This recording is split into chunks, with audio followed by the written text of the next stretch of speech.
the heir to a powerful dynasty. I took over the family business at 10. By 18, I had grown it to 10 billion. By 20, my net worth had crossed 100 billion, making me the richest man in Tianhai City. But on my wedding day, the woman I raised with my own hands jumped out a window to run off with some pretty boy. When I found out, I let out a long breath of relief, because this wedding was always part of my plan. The SI family and the Mu family had arranged a childhood betrothal 20 years ago. Isolde and I grew up together, childhood sweethearts in every sense. Over the years, I pushed the SI family into the top 5 most powerful families in Tianhai City, and the Mu family rode our coattails to enormous profit. If things had gone to plan, I would have married Isolde, and our two families would have built an empire together. But then, 3 years ago, a guy named Dorian showed up, and everything changed. Isolde drifted away from me, spending her days running around with Dorian, whining and dining, living without a care. It was then that I gave up on Isolde. I gave up on the MU family too. The only reason I played along with this wedding was to have a legitimate, clean way to take back everything I had ever given to the MU family. What I didn't know, however, was that my little fool of an adopted sister had been waiting eagerly for exactly this moment. After leaving the wedding venue, I got into the car. Reeve rushed over and handed me a tablet. "Sir, this is the security footage of Miss Mu fleeing the wedding." I nodded and swiped the video open. Reeve leaned in and said quietly, "We've already locked down the story. I've had people tell Miss Mu. Should we bring her back?" "No. Lift the blackout right now. Buy the top trending slots and blast the story of Isolde running away. Then send word down the line. Terminate every deal with the MU family. Pull every form of support." Reeve froze. "Sir, maybe reconsider. This could damage your reputation." I waved him off. "A bruised reputation is nothing. Just don't touch my money. And remember, get everything ready. Tomorrow I'm taking back every single thing I gave the MU family. That includes every property and luxury car Isolde bought with my card. All of it." Just then, a ringtone cut through my instructions. It was Isolde. I picked up without thinking. "I'm sorry, Callum." Her voice came through, apologetic. "I'm so sorry about today. It's because of Dorian. He's in such a terrible situation. His mother is in emergency surgery right now. He has no one in Tianhai City, and I'm the only friend he has. I came to be with him. I promise you, the moment his mother is out of danger, I'll come straight back to marry you." I smiled. "Isolde, there's one thing I just don't get. What does Dorian's mother's surgery have to do with you? Is she your long-lost biological mother? Because last I checked, Clara is your real mother,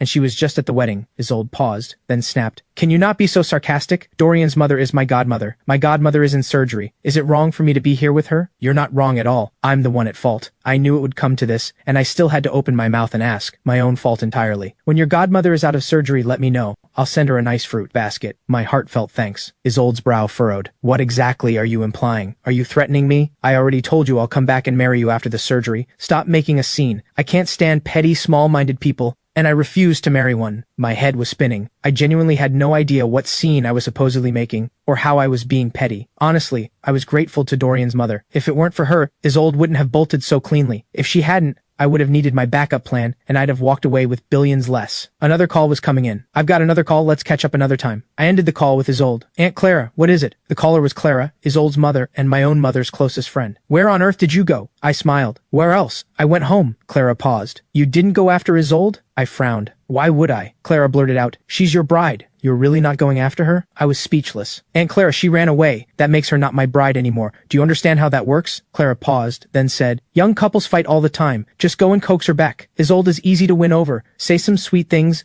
buy her a little gift, and she won't be angry anymore." I was truly at a loss. I had no idea what was going on inside these people's heads. Did they actually think running out on a wedding was no big deal? I shook my head and hung up. Meanwhile, at Tianhai Private Hospital, Isolde stood in her custom-made wedding gown, waiting anxiously outside the emergency room. Beside her, Dorian looked sick with worry. "Isolde, are you sure Callum won't be furious about this?" Isolde laughed it off. "He won't. I know him. All these years he has never once gotten angry with me. I've already explained everything. As soon as my godmother is out of danger, I'll go back and marry him. He's a man with real class and a big heart. He won't blame me." Back at the Sai estate, Callum had just pulled up to the front gate when 2 rows of servants bowed in unison. "Welcome home, young master." I smiled and waved them off. "We all know each other. No need for all this ceremony. You come out every single time. It must be exhausting." "Honestly, I feel a little guilty." The servants bowed again. "We're not tired at all. You're the one who works hard, young master." I gave an awkward laugh. This whole welcome ritual was ridiculous, and yes, I was the one who said it started on their own and no one would believe it, but it was true. All I did was pay on time and add a few perks, and they started showing up at the gate every day on their own. "All right, everyone go get your red envelopes from the head of household." The servants bowed together. "Thank you, young master." I had barely made it back to the living room when a girl of about 17 or 18 came charging at me. I instinctively put my hand on top of her head. "Ren, I've told you so many times. Stop headbutting me. It hurts, do you understand?" Ren rubbed her own forehead, indicating she felt no pain whatsoever. My mouth twitched. I had to keep reminding myself not to argue with someone who had no idea what was going on. Ren was an orphan my parents had taken in when I was 3. They said it was to give me a companion. By 3, she still couldn't speak. Everyone assumed she was a slow developer, until she turned 7 and we realized it wasn't slow development. She was, simply put, not all there. My parents wanted to send her back to the orphanage, but I refused. After 7 years together, even a dog grows on you. Besides, she followed me everywhere calling me Callum. Ren, be good. I still have work to do. Ren blinked her wide, innocent eyes and clung to me without letting go. Mrs. Wang, come take her away. The head of household came, after distributing the red envelopes, and said, Young master, Mrs. Wang's daughter-in-law just had a baby. She's resigned and gone back to her hometown to help raise the grandchild. I sighed inwardly. Mrs. Wang had been with this household for over 10 years. She was the only one who could handle Ren. Her leaving wasn't a problem for anyone else, but what about me? I shook my head. Helplessly. Mr. Liu, go change the gate code right now. Also pack up all of Isolde's belongings. Send everything back to the MU family immediately. Mr. Liu bowed and went to carry out the orders. 3 years. I could finally, openly and rightfully throw Isolde out. Every single day, watching someone who carried the title of my fiancé while cozying up to another man, it would be a lie to say that didn't get under my skin. But now it was all over. The money would be back soon too. Lost in thought, I felt my eyelids grow heavier and heavier until I sank into the sofa and drifted off just like that. Behind him, a flicker of cunning crossed Ren's wide, innocent eyes. 17 years since I transmigrated into this novel. 17 years. Do you have any idea what that was like? I am the author, the one who created this entire world, and yet these garbage world rules had the nerve to strip away my freedom and force me to play the village idiot. Lucky for me, I have the system. The plot is back on track. Isolde has run away. All I need now is for this blockhead of a brother to wake up, realize where he went wrong, and go after Isolde with a genuine heart. Then I can complete the first story quest, claim the contract, break free from the rules, and finally become a normal person. Meanwhile, back at the wedding venue, the guests had long since run out of patience. Is this wedding happening or not? Who knows? It's been dragging on forever. Our time matters too, you know. If it weren't for Callum's name, I would have left ages ago. As the murmurings spread through the room, Victor Mu, head of the Mu family, started to panic. Clara, call him. What exactly did Callum say? Clara smiled calmly. It's fine. I've already given Callum the plan to talk Isolde around. Don't worry, they'll be back soon. Victor still wasn't reassured. Maybe we should call again just to check? Clara hesitated but eventually dialed Callum's number. At the SI estate, Ren tapped the decline button without a second thought. Clara lowered her phone. He hung up. Victor pulled out his own phone and called Callum, but it rang once and went dead. Do you think Callum is actually angry? Clara shook her head. That boy has his flaws, but his temper is something else. It's ironclad. I've watched him grow up since he was a child. Nothing has ever made him lose his temper. Not once. Since the day he was born, his emotions have been as steady as a grown man's. Victor nodded. Still, Isolde really crossed a line this time. You should call her and tell her to stop throwing a fit and come back with Callum to get married. Clara thought he had a point, and dialed Isolde. What is it, Mom? Hearing Isolde's voice, Clara exhaled with relief. Callum has gone to pick you up. Today is your wedding day. Stop this little act and come back with Callum. Do you hear me? Isolde's brow furrowed. He's running to you to complain now? I've already explained everything to him clearly. Stay out of our business, please, and tell Callum I'm genuinely angry this time. Isolde hung up without another word. Dorian asked carefully, Was that your mom? Isolde nodded. She says Callum is coming to get me. Dorian's face crumpled with guilt. Then go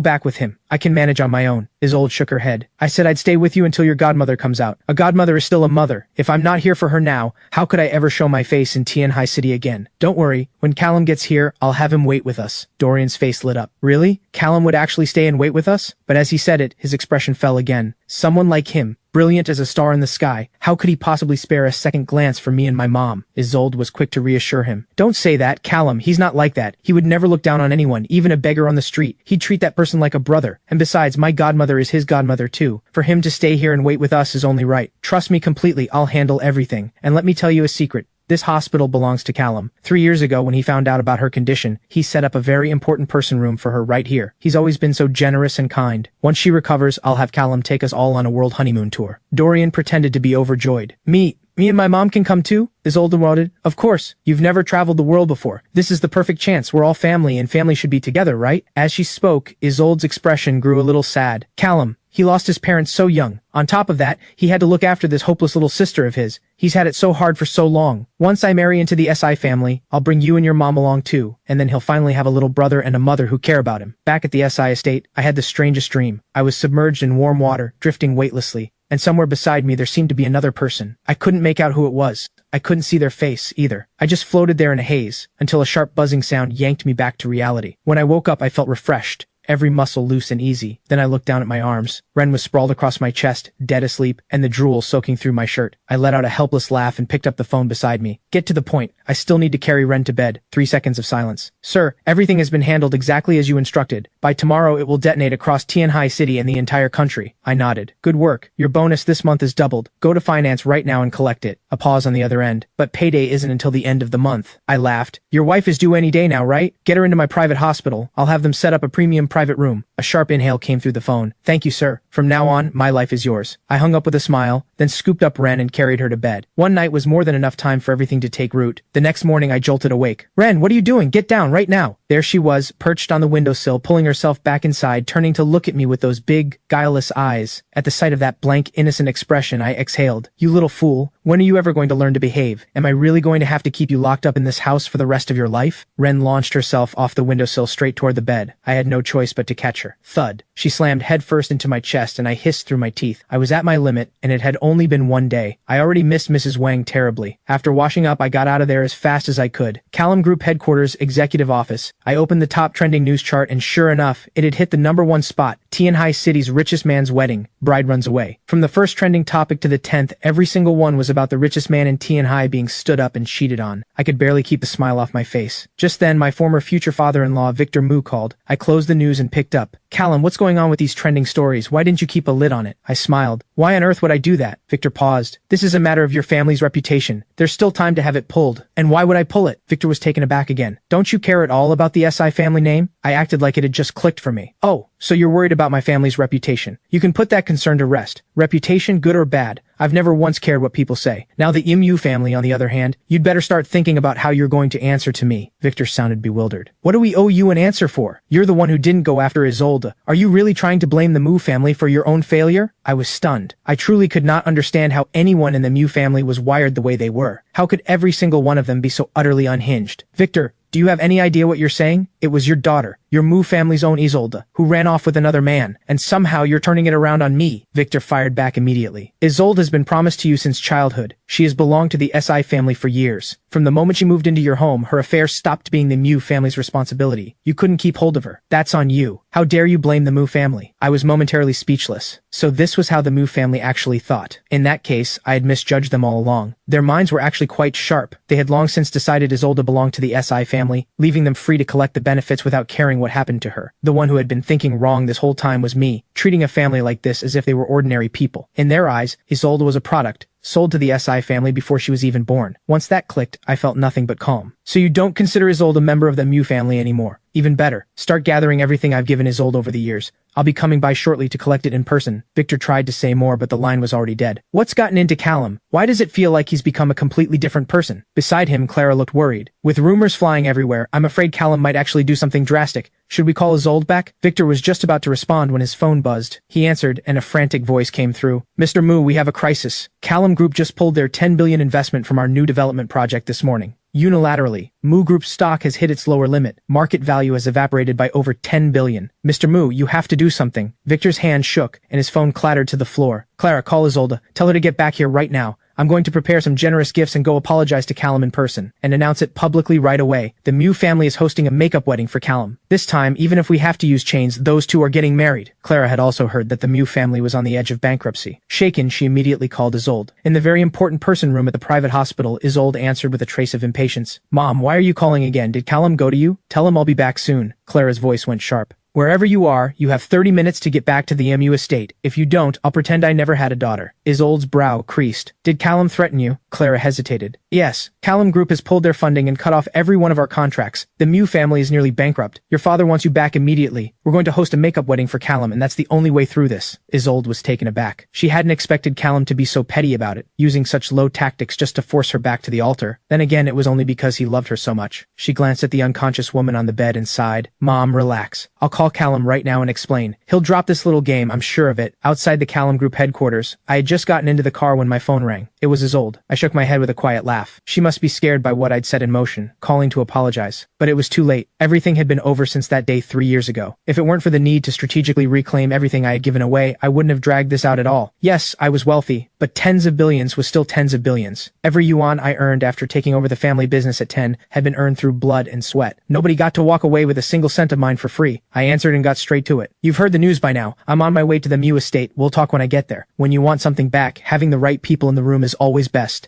The accounts would be clear as day, and there would be no room for dispute. Isolde thought to herself. Sure enough, her mother had called her back, and Callum was heading to the MU estate at exactly the right moment to intercept her. This was all just a little stunt Callum had staged himself. Still, she had promised Dorian she'd stay until his godmother woke up, and once Callum found out that she was arranging a makeup wedding for him, he would be happy, right? She just needed to wait a little longer. He wouldn't hold it against her. Alright, go ahead. I should be able to get there a little later. Wait for me at the MU estate. This time it's my fault. Don't be angry. I'll make it up to you properly when I get home. I blinked. I was on my way to settle accounts with the MU family. If Isolde didn't show up in person, some things would be harder to recover. But no matter. Today I'd go after the big items first. Whatever was left, I'd let the legal team handle. Every last cent would come back. Fine, you do what you need to do. We'll catch up when there's time. I hung up. Reeve, did you get everything ready like I asked yesterday? Reeve patted the bag beside him. All set, sir. Every document is here. I guarantee you'll walk away with everything that's yours. I never worry when it's you handling things. I've already arranged things with the hospital. Get your wife checked in today. They have the best nursing staff. She'll be well taken care of, and you'll be able to keep up with me without worrying. Reeve nodded, visibly moved. Thank you, sir. I'll have someone take her in right away. 30 minutes later, the car pulled up to the gates of the MU estate. Stepping out alongside me was a line of men, each standing nearly 6 feet tall and built like walls. When you're out in the world, trouble has a way of finding you. The more protection you bring, the fewer headaches you deal with. The Mu family's servants knew me well. They swung the gates open from a distance. Go tell the Master Callum is here. I walked into the Mu estate and made my way to the living room. Victor and Clara were already waiting in the living room with Leo, the youngest of the Mu family. Callum, I was just about to come find you. I've had Isolde's mother call her home. She should arrive any moment. My heart lurched. My mom is here? Get her out here. I want to see her. I'd love to ask her why she left without a word 5 years ago. And that old man must be back too. Where is he? Send him out. I want a word with him, just the two of us. Victor gave an awkward laugh. You've got the wrong idea. It's not your mother. It's Clara. A mother-in-law is still a mother, isn't she? I frowned. Aunt Clara, when exactly did you become my mother-in-law? Don't say things you know aren't true. I'm not part of your family. Clara stepped forward and took my hand. I know you're still upset about yesterday, but this was always going to happen sooner or later. Call me mom now, call me mom later. Either way, I'm happy to accept it. A chill ran through me, and goosebumps rose all over. I pulled my hand back immediately. We can talk about that another time. You must have received word about my decision to pull funding and cut all ties with the MU family. Leo jumped in at that moment. My sister says you need to stop this little prank of yours.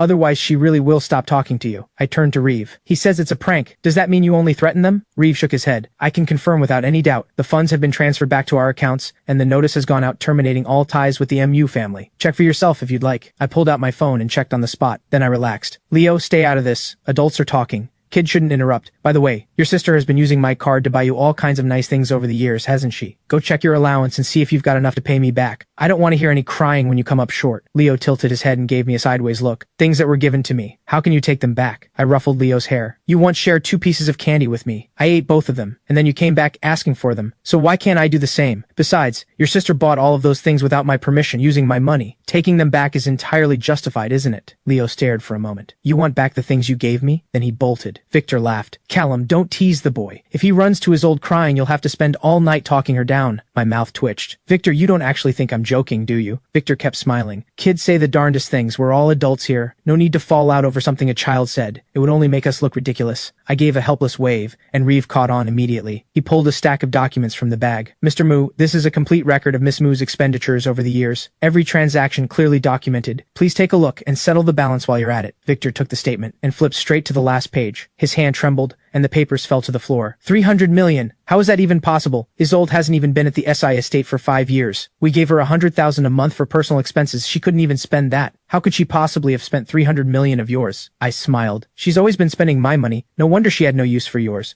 The first couple of years weren't so bad. It's the later ones that really added up. I don't think you know the full story, Victor. Your daughter took my card and dragged that pretty boy of hers on trips all over the country. She bought him luxury watches and sports cars too. The money she spent on him is 100 times what she ever spent on Leo, her own brother. Come on, stop staring. Pay up before I take this to court. Victor shook his head. That's impossible. You gave Isolde that money willingly. You can't ask for it back. I scratched my head. When did I ever say it was willing? When I set up the supplementary card for Isolde, it was stated clearly in the contract. Every charge on that card was a loan to Isolde. If she married me and we registered the union, the debt would be absorbed as joint marital debt and cancelled out. The problem is, she ran. so every cent of it is still her debt. Victor exhaled with sudden relief. If it's Isolde who spent it, why should the Mu family pay? We'll cover at most whatever was spent on us directly. I blinked. It hit me. Victor Mu was genuinely profoundly dense. No wonder that even with my support all these years the Mu family had barely scraped by. Fine, don't pay. I'll have the legal team sue Isolde directly and freeze her assets, though she does hold inheritance rights in the Mu family. Selling off some of the family's assets would cover it. Victor clenched his jaw. Liquidating assets was the worst possible option. I'll give you the 300 million. I produced a card instantly. Transfer it all here. Once I confirm receipt, I'll wipe the record clean. You have 30 minutes. Honestly, compared to cash, I'd rather have the MU family's assets. Victor's hands trembled as he took the card and transferred the funds from his phone. A few minutes later, the payment notification came through on my phone,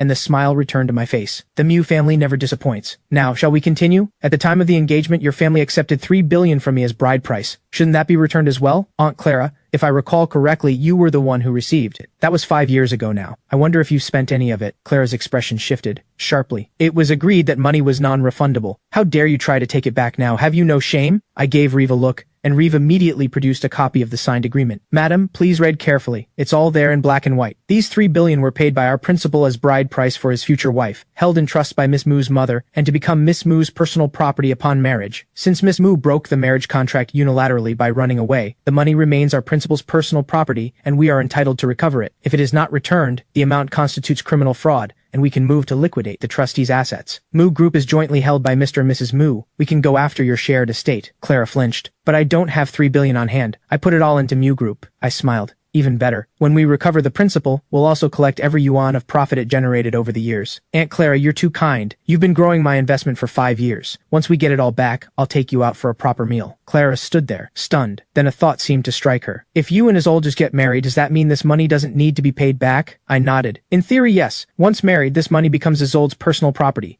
She can give it to whoever she wants. Unfortunately for you, though, she broke the contract herself, so I'm afraid I can't help you. Clara grabbed onto the idea like a lifeline. You could still get married, couldn't you? This time, let the Mu family host the makeup wedding for you and Isolde. We'll do it today, right now. I shook my head. When did I ever say I wanted a makeup wedding? Clara blinked. Isolde said so. She said when she gets back, she'll arrange a makeup wedding for you. Are you saying you don't want to marry her anymore? I gave a calm, steady nod. The truth is, I stopped wanting to marry her 3 years ago. If the marriage contract hadn't already been in place, I never would have waited this long. But you two grew up together. You were childhood sweethearts. 20 years of history. How can you just walk away? I smiled faintly. That's a question for your daughter. It's not that I won't marry her. It's that she doesn't want to marry me. Our bond broke 3 years ago. The one she wants is Dorian. We grew up side by side and I never stood in her way. I let her go. I think I've been more than generous, more than understanding. All I want now is my money back. So Aunt Clara, pay up. I don't want to fall out with you over this. You're my mother's closest friend, after all. The words hit Clara like a lightning bolt. She never recovered her breath, and she collapsed. I frowned. Reeve, notify the legal team to begin liquidating Clara's assets immediately, and make sure you recover the investment profits from all these years too. That alone should come to several hundred million, more than enough to cover the year-end bonus for the entire group. Reeve nodded. The legal team had been ready and waiting for the signal. Within moments, Victor received the notice. The Mu family had entered bankruptcy liquidation countdown. I let out a long breath and turned to the guards behind me. You each have an itemized list. Everything I gave the MU family over the years, go track down each and every item and bring it back. If you can carry it, carry it. If not, get more people. If all else fails, bring a crane. Bottom line, everything that's mine leaves with me. The guards roared in unison. Consider it done, sir. We won't let you down. In an instant, the crew of men surged into the MU estate and began hauling things out. Rare furniture, antique vases, calligraphy and paintings, piece by piece, loaded onto the trucks waiting outside the estate. The crew worked with explosive energy. I watched,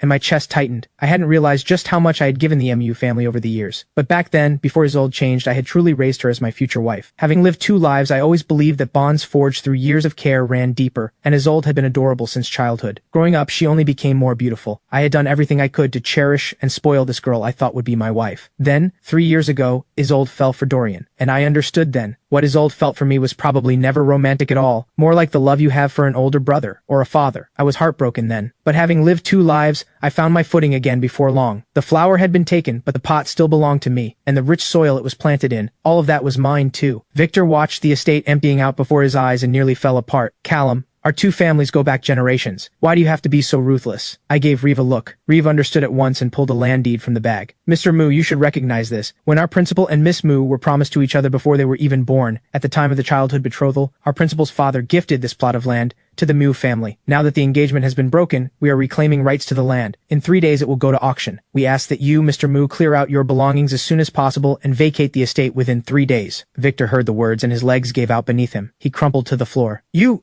have no mercy. You want to wipe out the Mu family completely? I smiled. That's a little harsh, Victor. I'm just taking back what's mine. How does that count as wiping anyone out? Victor's emotions surged. His eyes rolled back and he passed out too. Reeve went over to check on him. Sir, it's just emotional overload. His breathing and heartbeat are normal. He'll come around shortly. I waved it off. Leave them. Keep moving. An hour later, I could see things were winding down. I raised a hand. Everyone put in solid work today. Go to finance and collect triple your day's pay. The guards answered as one. Thank you, sir. I turned and led everyone out of the Mu estate. The moment we got into the cars, Reeve's phone received a message. Sir, my wife is going into labor. Then what are you waiting for? Get to the hospital. I'll take you. Reeve said, overcome. Thank you, sir. I will never forget what you've done for me. I shrugged it off. It's nothing. Don't give it a second thought. Just buy me a drink when the baby turns 1 month old. The car pulled up quickly to the private hospital under Callum Group. Reeve jumped out and ran toward the entrance without a backward glance. I shook my head watching him, then stepped out too and stopped at the shop near the entrance to pick up a few things for a newborn. Then I headed inside. I was only 20, but I'd been raising a clueless little girl since childhood and playing the role of a future husband on top of that. I'd been father and mother rolled into one. Let's just say my dad skills were well trained. Outside the delivery room, Reeve was pacing and sweating through his shirt. When he saw me walk up carrying a load of things, his composure cracked. They say a real man never cries, but only because he hasn't found the right boss yet. Ever since I hired Reeve, he hadn't suffered a single grievance. Working for someone like me was a gift for any loyal employee. Sir, how about you be my kid's dad? I blinked. Then I snapped. Are you out of your mind? You're openly trying to rope me in as a substitute father? How did I never see this side of you before? Reeve scrambled to explain. I was panicking. I misspoke. I meant I want my child to call you godfather. I exhaled. A godfather, sure. A godfather I can do. Callum?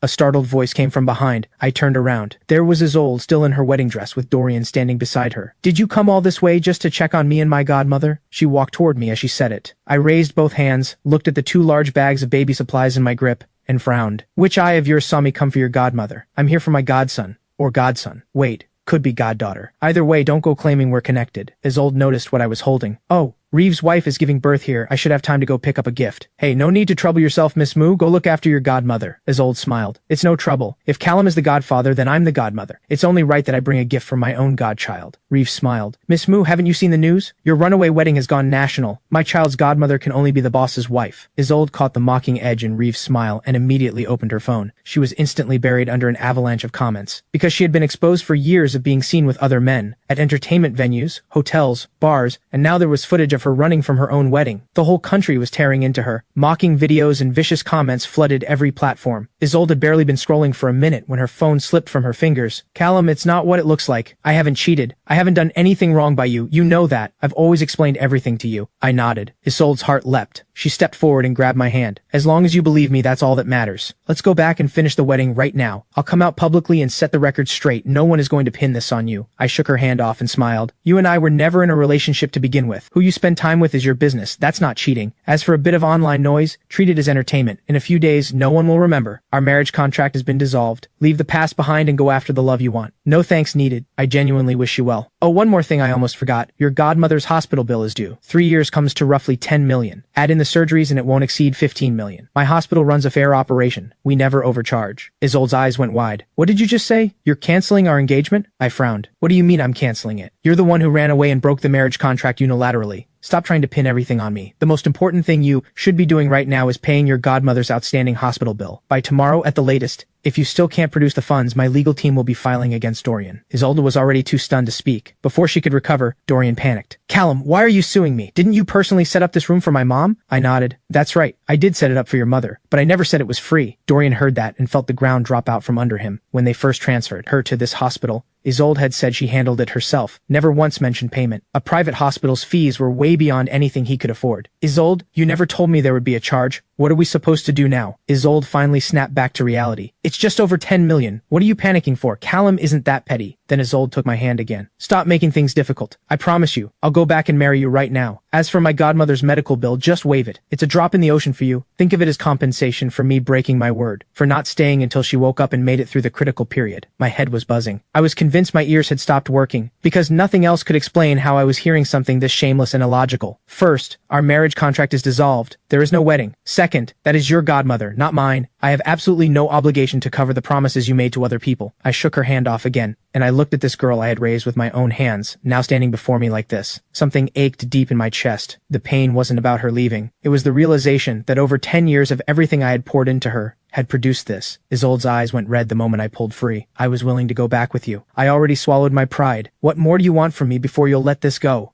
Nearby, Dorian watches the two of them, and immediately steps between them. Callum, I know Isolde ditched your wedding to come check on my mom. You're angry, I get it, and I'm sorry. Just please stop saying things to provoke her. I shrug. I'm not angry, and I mean every word. If you have time to stand here chatting with me, you'd better spend it figuring out how to pay back what you owe. Isolde shoves Dorian aside. Callum, Dorian has humbled herself so much. She's begging you. Can't you just let it go? I am genuinely so angry right now. I'm done with you, forever. Dorian is screaming internally. You absolute idiot, this is not the time to play tough. And where on earth is she supposed to get that kind of money? Isolde, don't be mad at Callum. Everything he did came from loving you too much. Just say sorry, he won't hold it against you. But Isolde is past the point of reason. She shoots me a vicious glare, grabs Dorian's hand and storms off. Don't bother defending him. It's just 10 million in medical bills. I'll cover it myself. I refuse to let you or your godmother take any more of his attitude. I watch them walk away hand in hand. I shake my head. I raised two girls with my own hands. One turned out unhinged, and the other one's just plain hopeless. Holt, do you think I'm just cursed when it comes to kids? Maybe I should give up. I'd hate to mess up yours too. Holt laughs. Sir, you're too funny. Miss Wren was abandoned at birth because of a developmental condition. You were the one kind enough to take her in. How could any of that be on you? And as for Mrs. Old, she's hardly unhinged. She's just been spoiled rotten by your affection and refuses to face reality. Honestly, sir, I would be honored to have my child call you godfather. Soak up a little of your brilliance and prestige. Maybe they'll grow up to be someone like you. I scratch my head. Am I really that impressive? Holt nods without hesitation. You are, without question, the most outstanding person I have ever met. Across this entire country, at your age, the number of people who've achieved what you have, you could count them on one hand. I wave him off. Come on, I just got lucky. And honestly, I'm not even being modest. In my past life, I was just a small-time business owner. Being reborn with those memories doesn't make me a genius. The truth is, money is just stupidly easy to make in this world. If the real geniuses I knew in my previous life were dropped into this world instead, they'd already be the richest person in the country, maybe even the world. This world has a perfectly functional system in place, yet somehow most people have absolutely no idea how to use it. Put simply, the average IQ in this world is just not that high. Family of the mother in labor, vaginal delivery. It's a girl. 5 pounds 14 ounces, mother and baby are both doing great. Reeve rushes over in an instant. He takes one look at that tiny, wrinkled little face, and his legs nearly give out. Hey, take your baby! Why are you just standing there? Go push your wife back to the room. Reeve snaps back to reality and rushes into the delivery room. Good news has a way of lifting the spirit. I've got a new goddaughter now, and I'm genuinely happy. I set them up in the top-tier very important person suite without a second thought. On my way past one of the very important person rooms, Isolde suddenly bursts out the door, and I instinctively shield the baby in my arms, spinning around and shoving Isolde out of the way. Isolde, are you out of your mind? Can't you see I'm holding a baby? If you scare my goddaughter, I will not let this go. And with that, I stride into the next room with the baby in my arms. Isolde sits on the floor, eyes wide with disbelief. He actually pushed me. How could he do that? Dorian hurries out of the room and helps Isolde up. Isolde, Callum probably didn't mean it. Don't be upset with him. Isolde shakes her head. For 3 years you've been making excuses for him. I don't want to hear it anymore. Let's just go pay the bill. We can't let them cut off Godfather's medication. Dorian nods and heads to the payment counter with Isolde. Moments later, the cashier slides a black and gold card back across the counter. Miss, this card has been deactivated. Isolde's eyes go wide. That's impossible. I've had this card for 5 years. How can it just be gone? It had to be Callum. I'm going to find him and demand an explanation. Isolde hikes up her wedding dress and runs back to the room I'd gone into. But before she can even push the door open, I step out. Isolde, why are you blocking the doorway? There's a new mother in there who just gave birth and a newborn baby. If you want to cause a scene, please find somewhere else to do it. Isolde bites her lip and drags me into the next room. I glance at the woman on the bed and smile. So this is Dorian's mom, your godmother. Actually, correction, your future mother-in-law. Godmother and mother-in-law all rolled into one. Now that's what I call keeping it in the family. Isolde glares. She is my godmother and nothing else. She will never be my mother-in-law.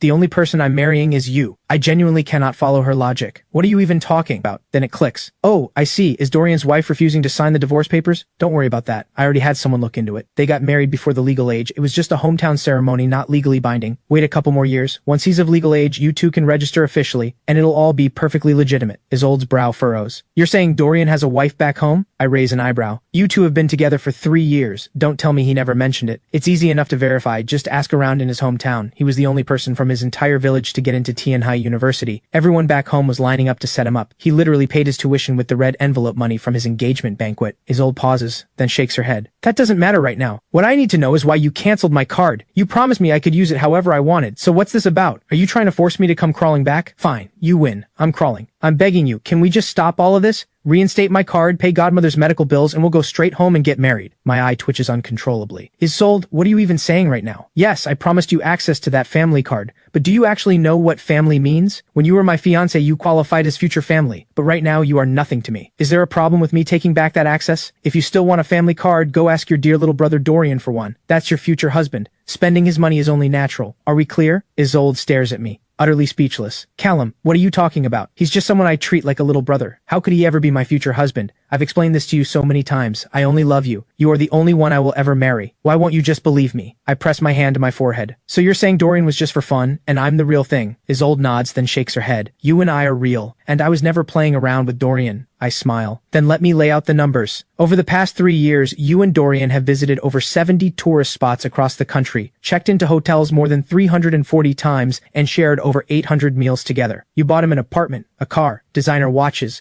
luxury clothes. The two of you have practically become one person over these 3 years. And now you're telling me you were never involved? What? Is he not your type? Isolde shakes her head frantically. It's not what you think. I can explain. Please, just let me explain. I nod, pull out the visitor's chair, and sit down. Go ahead, I'm genuinely curious how you're going to spin this. Isolde takes a deep breath. Every place we went, every single one, it was for you. Dorian told me those places had spiritual energy. I was praying for you at every stop. My eyes go wide, practically popping out of my head. And the hotel check-ins? Over 300 times. Don't tell me that was also some kind of prayer ritual for me. I must be incredibly blessed. Isolde denies it immediately. It's not like that. We always book double rooms. Nothing ever happened between us. I sit up straight. So what you're telling me is that Dorian just couldn't perform? Isolde snaps. Stop twisting this into something disgusting. We have always had a completely innocent relationship. I laugh it off. All right, pure as snow. Please, do continue. Isolde's eyes are turning red. You still don't believe me. What do I have to do to prove it to you? Does it really matter whether I believe her or not? She can keep talking. I'll even clap at the good parts. Fine. Where was I? Dorian and I go to the same school. We're like siblings.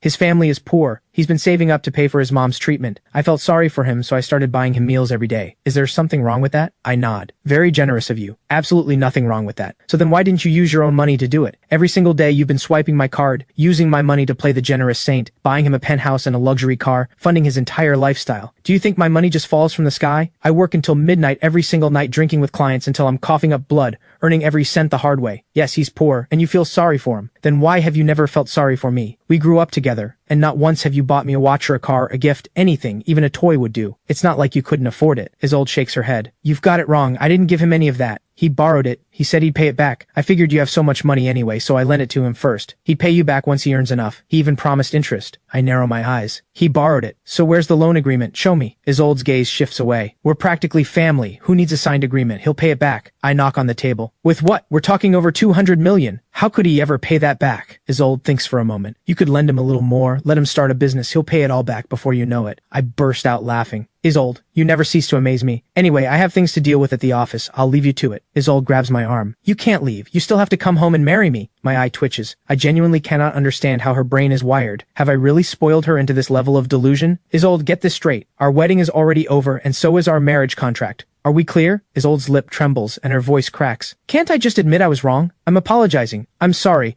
I was selfish and reckless. Please forgive me just this once. We'll go home and get married right now. I promise I won't run this time. I pull my hand free again. I've already told you. The contract is void. The moment you ran from that wedding, it was over. Isolde shakes her head. Even without a contract, we can still get married. Just pick a new date. Why are you so hung up on the contract? I pause and scratch my head. She's not entirely wrong. Normal people don't need to overthink this stuff. Isolde notices me hesitate and her heart leaps. She presses her advantage. And even if we set the contract aside, we still have a childhood betrothal. Our marriage was promised by your own mother 20 years ago. Your family already paid the bride price. That's a fact that can't be undone. I suddenly smile. Actually, I went to your family's home and took back every last bit of that bride price, so the childhood betrothal no longer holds. Isolde is stunned. What? Then you also took back the land from the Mew estate. If you take that land, what happens to my parents and my brother? Where are they supposed to live? I just shrug. That's not my problem. Tianhai City is full of places to buy or rent. How hard is it to find somewhere to live? Isolde looks at me with wide, wounded eyes. Are you really going this far? Aren't you afraid I'll actually walk away from you? I shake my head, calm and steady. The one who should be afraid has never been me. It's you. And the Mu family. Your godmother is awake. You should go be with her. With that, I turn and open the door. Dorian is standing right outside, smiling. From here on, she's your responsibility. Treat her like something precious. But more importantly, pay that bill. I sincerely hope her mom makes a full recovery. I walk away without looking back. Today has been a double win. I got my money back and gained a goddaughter. I should find someone to do a reading. Pick a name that won't clash with mine. And I need to make one thing clear to myself. No spoiling this little one. If she turns out anything like Isolde, it's over. In the hospital room, Isolde walks up to the bed and bows her head. Godmother, I'm sorry. I made a promise to Callum. The moment you woke up, I'd go back and marry him. I have to go now. I'll come visit again when I can. Dorian walks in, face tight with bitterness. Isolde, if you leave, what happens to my mom's medical bills? Isolde smiles. Don't worry. My family is already busy preparing the makeup wedding for Callum. Once I go back and get it done, I'll get that money. and transfer the medical payment to you immediately. Dorian's face lights up with hope. Thank you, Isolde. I'll treat this as a loan. I will pay you back every cent. Isolde pats Dorian on the shoulder. I know you will. You've got this. She gathers up her dress and rushes toward the exit, only to reach the doors and find Callum is long gone. The Mu family is already preparing the makeup wedding. She's sure he must have headed to the Mu estate. Outside the Mu estate gates, Isolde steps out of a cab. This estate is usually full of life, but today, it feels eerily still. Normally when she approaches the gate, a servant would be there to greet her, but today, no one. Could they all be inside preparing for the makeup wedding? That must be it. Isolde's face, dimmed just moments ago, suddenly brightens. She lifts her dress and runs toward the main house, but when she reaches the entrance, she freezes. No servants, no wedding preparations, nothing at all. Mom, Dad, Leo, where is everyone? Isolde rushes through the house, and the emptiness hits her like a wave. Where's my fish tank? The 2 koi that Callum and I raised together, where are they? And the camellia we planted, why is everything gone? Who took my things? Isolde sprints into the main hall to find the whole family sitting there, every face cold as stone. Victor Mu's voice is like ice. You finally decided to come home. Isolde's brow furrows. What happened? Why is the house empty? Where are all my things, all of Callum's things? Victor slams his fist down. You have the nerve to ask? How dare you run from Callum's wedding? Where did you even get the courage? Do you have any idea who he is? 20 years by his side and you still don't know what he's capable of? Isolde stumbles back 2 steps, face pale with fear. Are you saying all of this was Callum's doing? No, I don't believe it. You're lying. We've been together for 20 years. I know him better than anyone. He is not a petty man. No matter what I did, he never blamed me, and he would never take revenge on me. Clara presses a hand to her forehead. Believe it or not, this is the truth. He didn't just take back everything he ever gave you. He recovered every single thing you bought with his money. The bride price, the land his family gave as betrothal gifts, all of it gone. The Mu family is bankrupt. There's nothing left. As she speaks, Clara sways and slumps back into her chair, breathing hard. Isolde still can't accept it. No, you've got it wrong. He would never do this to me. Never. No matter what I did in the past, he never once got angry with me. I'm going to find him right now and get to the bottom of this. She spins around and bolts out of the estate. 1 hour later, outside the SI estate gates. Incorrect passcode. Please try again. Fingerprint not recognized. Face scan failed. Alert. Intruder alert. Isolde tries everything, and nothing works. She cannot get through this gate. The Callum Group leads the nation in smart technology development. This single smart lock alone is generations ahead of anything else on the market. The moment the alarm triggers, Isolde jumps back. She knows what comes next. Mr. Liu, are you in there? It's me, your future mistress. Can you please open the gate? Inside, Mr. Liu is fully aware of her presence, but young master gave strict orders not to let Isolde in. He doesn't dare disobey. Miss Isolde, please leave. Young master's orders are clear. No one enters without his permission. Isolde's eyes light up with an idea. Ren, it's Isolde, your sister-in-law. Can you come let me in? By the pond, Ren, who's been leisurely watching her fish, looks up in surprise. Wait, wasn't the plot supposed to be she makes my stubborn brother realize his mistake, he turns over a new leaf and then desperately chases after her? Did I get it wrong? But I wrote this story myself. How could I have gotten it wrong? 20 years of childhood sweethearts tested by trials finally finding their way back to each other. What a perfect ending. The only problem is this Isolde has been coming for me since we were kids. I had no idea the heroine I wrote would be this insufferable. Poor Callum. Isolde shouts outside the gate for a long time. Her voice gives out and still no one comes. She figures Callum must be at the office. Isolde hoists up her dress, rushes to the street, flags down a cab and heads straight for Callum Group. The lobby receptionist shrieks. Several security guards come rushing in. They take one look at this woman in a wedding dress and freeze. This is a tricky situation. One wrong move and they could end up getting blamed for something. Isolde waves her hands. I am the wife of your boss. I'm here today to marry him. Let me through. Once we're married, I'll make sure you're all rewarded. The guards exchange glances, completely at a loss. While they're distracted, Isolde snatches the receptionist's access card right off the desk and bolts. She swipes through the security door, skips the elevator, and tears into the stairwell. The CEO's office is on the 28th floor. By the time she finally makes it up, 2 guards are already stationed at the stairwell door. Please, just let me see him for 1 minute. I have something urgent, really urgent. Isolde is actually crying now. She never imagined that one day seeing Callum would be this impossible. In the past, one phone call, one text, and Callum would appear at her side without hesitation. But now, she calls,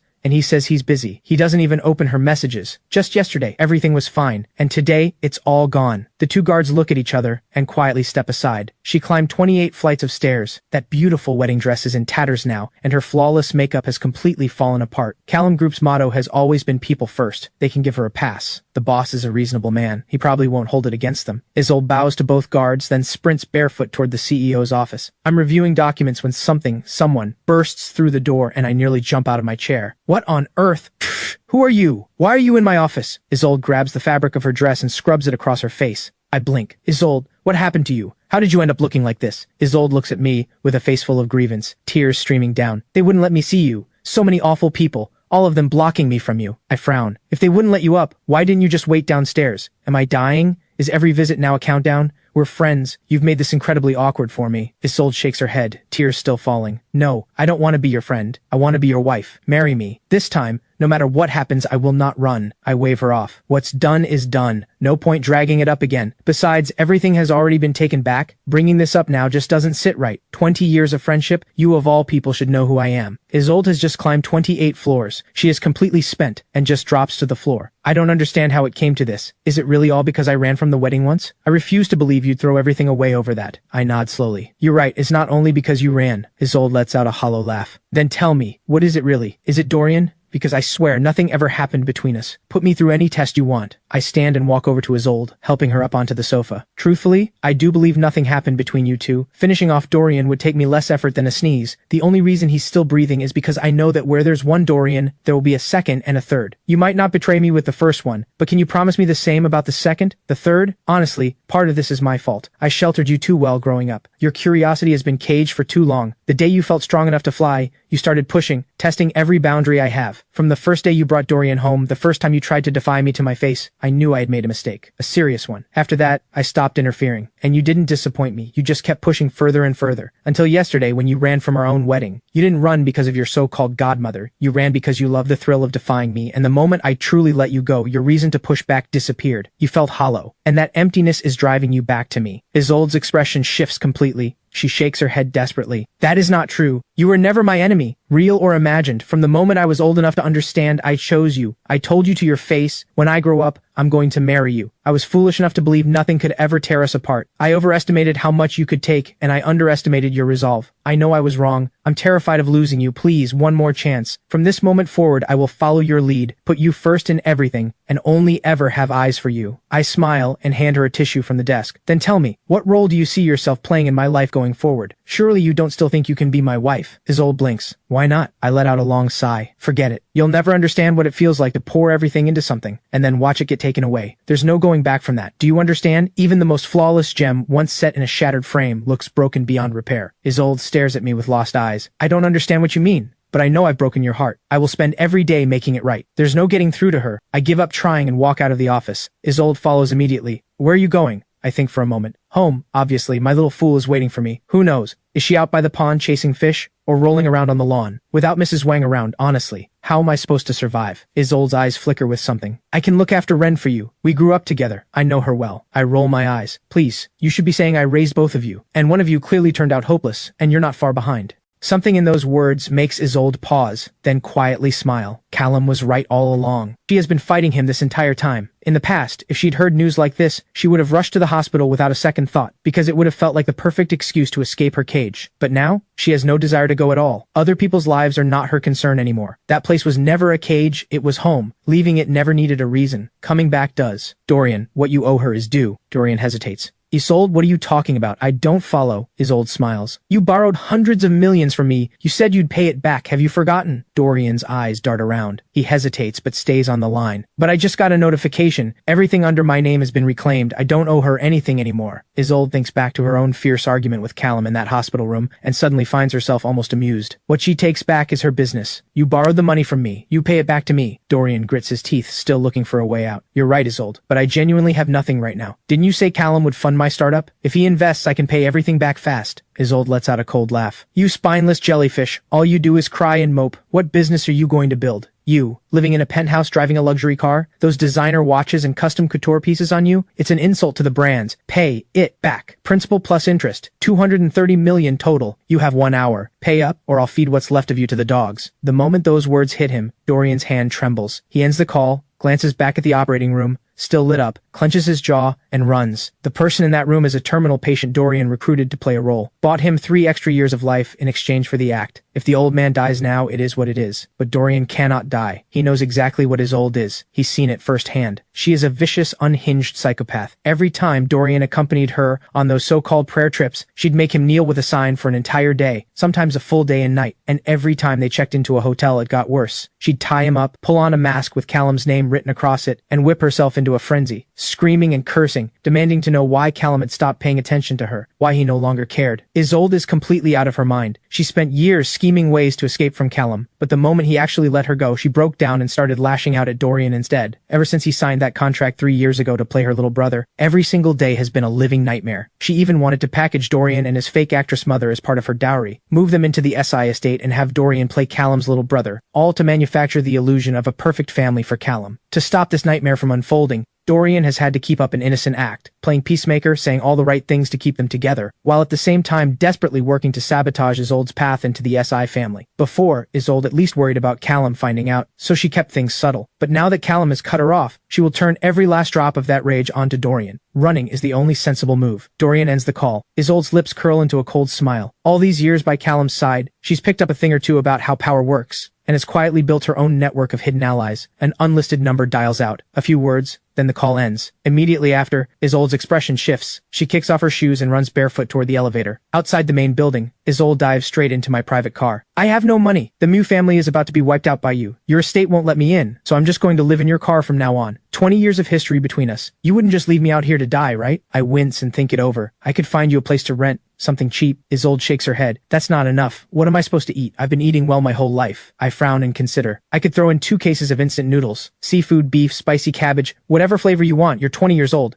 Go find a job and support yourself. Or, you can go back to the Mew estate. They're in liquidation, but after selling off everything there might be something left. Just be ready to get an earful when you walk through the door. Isolde still shakes her head. I want to work at your company. The pay is better than anywhere else. My mouth twitches. I'm a generous person, but don't push it, or we won't even be friends anymore. Isolde nods. You know my grades have always been top tier. I want to interview for a position. No shortcuts, no favoritism. If I don't pass the interview, I'll take a cleaning job. But if I do pass, you can't deliberately block me. I rub my nose as a half-formed plan starts taking shape. If you're genuinely capable and can make money for me, you're welcome. As it happens, once the MU family's assets go through liquidation, I'll be taking over a significant portion of their holdings, and I'll need someone to manage them. At that, Isolde bows her head. Are you humiliating me? I smile. I'm not that petty. It's just that the name Mu family era still carries weight. It can still open a few doors. If you'd rather not, no pressure. Isolde looks up and meets my eyes. Do you really mean that? I nod, then glance away, and ultimately, I go soft. Someone I raised with my own hands. I can't actually leave her to starve on the streets. The MU assets can be my parting gift. From here on, we go our separate ways. At Bayard Residences, after dropping Isolde off at her new rental place, I leave some cash and walk away. My words were harsh, but I'm not heartless enough to put her somewhere for $200 a month. Of course, I only covered 3 months. I'm not bankrolling her indefinitely. At the 3rd traffic light, there's a click, and the car door swings open. A woman in red slides in. I am genuinely baffled. First Isolde, now this complete stranger appearing out of nowhere. Is my car a public bus? What the hell? Who are you? I'm at a red light and you just get in. There's actually more I want to say. I have zero tolerance for women who run from weddings. If you don't want to get married, just say no. Why wait until the ceremony to bolt? That is flat out irresponsible. It shows zero respect for the other person. Women with that kind of character, no matter how good looking, I refuse to give them a second glance. Seeing that her struggles are getting her nowhere,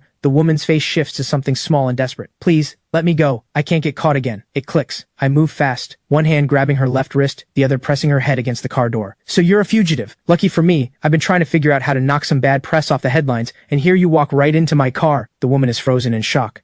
I'm not a fugitive. I really, truly am not. Let me go. You're hurting my hand. I press my lips together. You're scared of the police, scared of getting dragged back in. You're not just a fugitive. You're a repeat offender. Young girl like you, making a habit out of scamming people through fake marriages, pocketing the bride price, and running. I've seen plenty of your type. Spotted my car and thought, rich target. Figured if you play the victim I'd fall for it and become your next mark. You picked the wrong person. I'm an award-winning model citizen, and nothing makes me happier than taking down someone exactly like you. The woman is completely lost, genuinely confused. She really just wanted to hide for a moment. What does spotting a luxury car have to do with targeting someone? There was only one luxury car at this light. Actually, one car at all. And of all people, she had to land in the car of an award-winning model citizen. How does someone this unhinged win civic awards? This makes no sense. He must have made it all up. Hey, I'm genuinely a good person. I know I made a mistake. Please just let me go. My resolve doesn't crack. I keep her pinned. Save it for the enforcement bureau. Walt, drive straight to the bureau. Walt floors it without hesitation. 20 minutes later, outside the enforcement bureau, the woman glares at me, full of grievance. I told you, I'm a good person. Do you believe me now? I shrug. Sure, I'm heading home. Next time, don't go jumping into strangers' cars. Take care. The woman suddenly grabs my arm. You exposed me?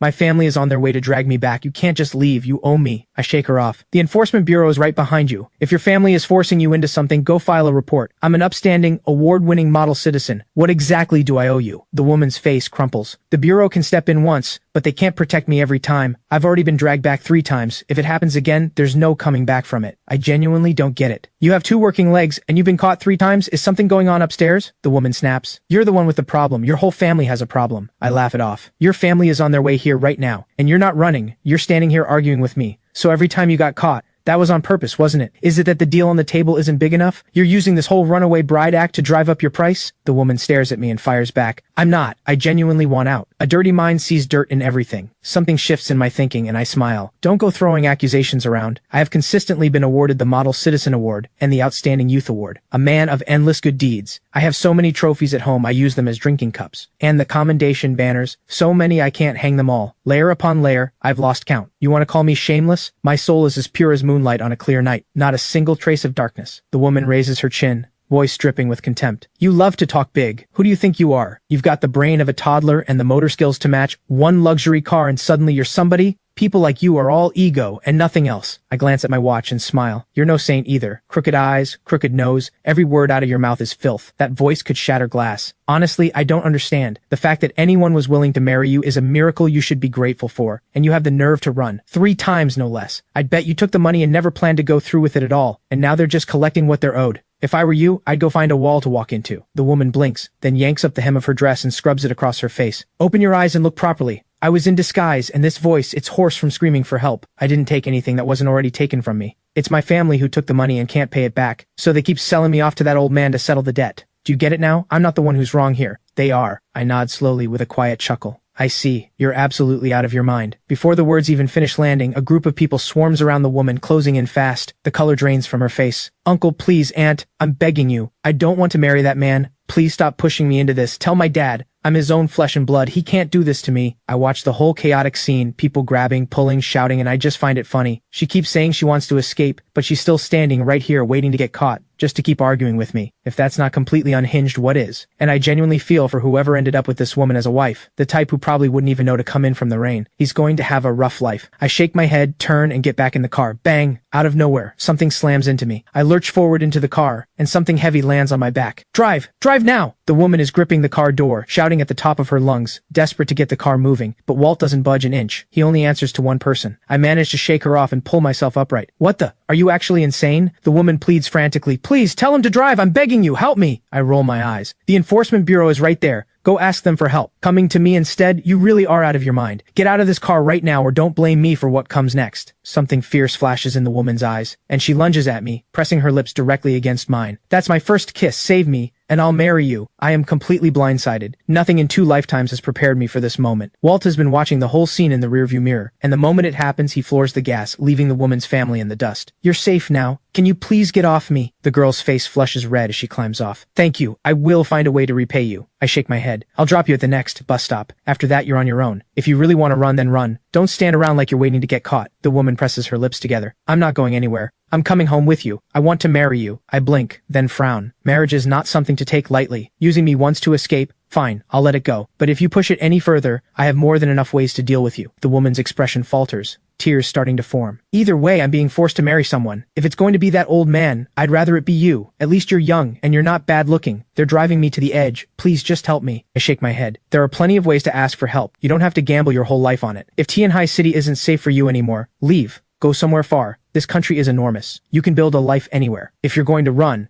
somewhere they'll never find you. The girl goes quiet for a moment, then shakes her head. I can't go far. My mom is paralyzed. She needs me. The monthly care costs tens of thousands. I can't afford it. The only option I have is to go back and beg my father. But his price is that I marry one of his business partners. The man is almost 50, already has a wife but no children, and he wants me to give him one. I've run again and again, but I can't abandon my mom. Something shifts in my chest. There's a reason behind all of this. No wonder she keeps coming back. Your father is genuinely ruthless. Have you ever thought about taking legal action? Supporting his family is his legal obligation. What he's doing is human trafficking. The girl shakes her head, expression hollow. It won't work. He and my mom have been divorced for over 10 years. I'm an adult now. He has no legal obligation to either of us, and he hasn't technically forced me into anything. He's just using my mom's medical bills as leverage. You're riding in a car like this. You must be seriously wealthy. If you can cover my mom's bills, I'll marry you. Now that I understand the full picture, the tension in my brow eases. Helping people is genuinely one of my habits, but I'm a businessman. Businessmen think in returns. Tell me what value you bring to the table, and it can't be something any woman could offer. A spark lights up in the girl's eyes as her mind starts working. Marriage and kids, any woman can offer that, and a man like this wouldn't be interested. Pretty young girls are everywhere. Once the novelty wears off, she'd be out. My grades are top of the class. I smile slightly. That's not exactly rare, is it? The girl shakes her head quickly. I was the top scorer in Tianhai City's college entrance exam. I'm currently at Tianhai University first year. I earn a full scholarship every year. I can make money. If you help me now, everything I earn after this is yours. At that, I reach into the door pocket and pull out 2 wet wipes, pressing them gently to the girl's face. Well, the top scorer herself, Sage. I actually sent someone to recruit you last year, and you turned us down flat. Funny how things turn out. Sage blinks. Last year's recruitment. After the exam results came out, a lot of companies came to me. Which one were you? I shrug. Callum Group. The first one you crossed off the list. Sage's neck tucks in. The embarrassment is written all over her face.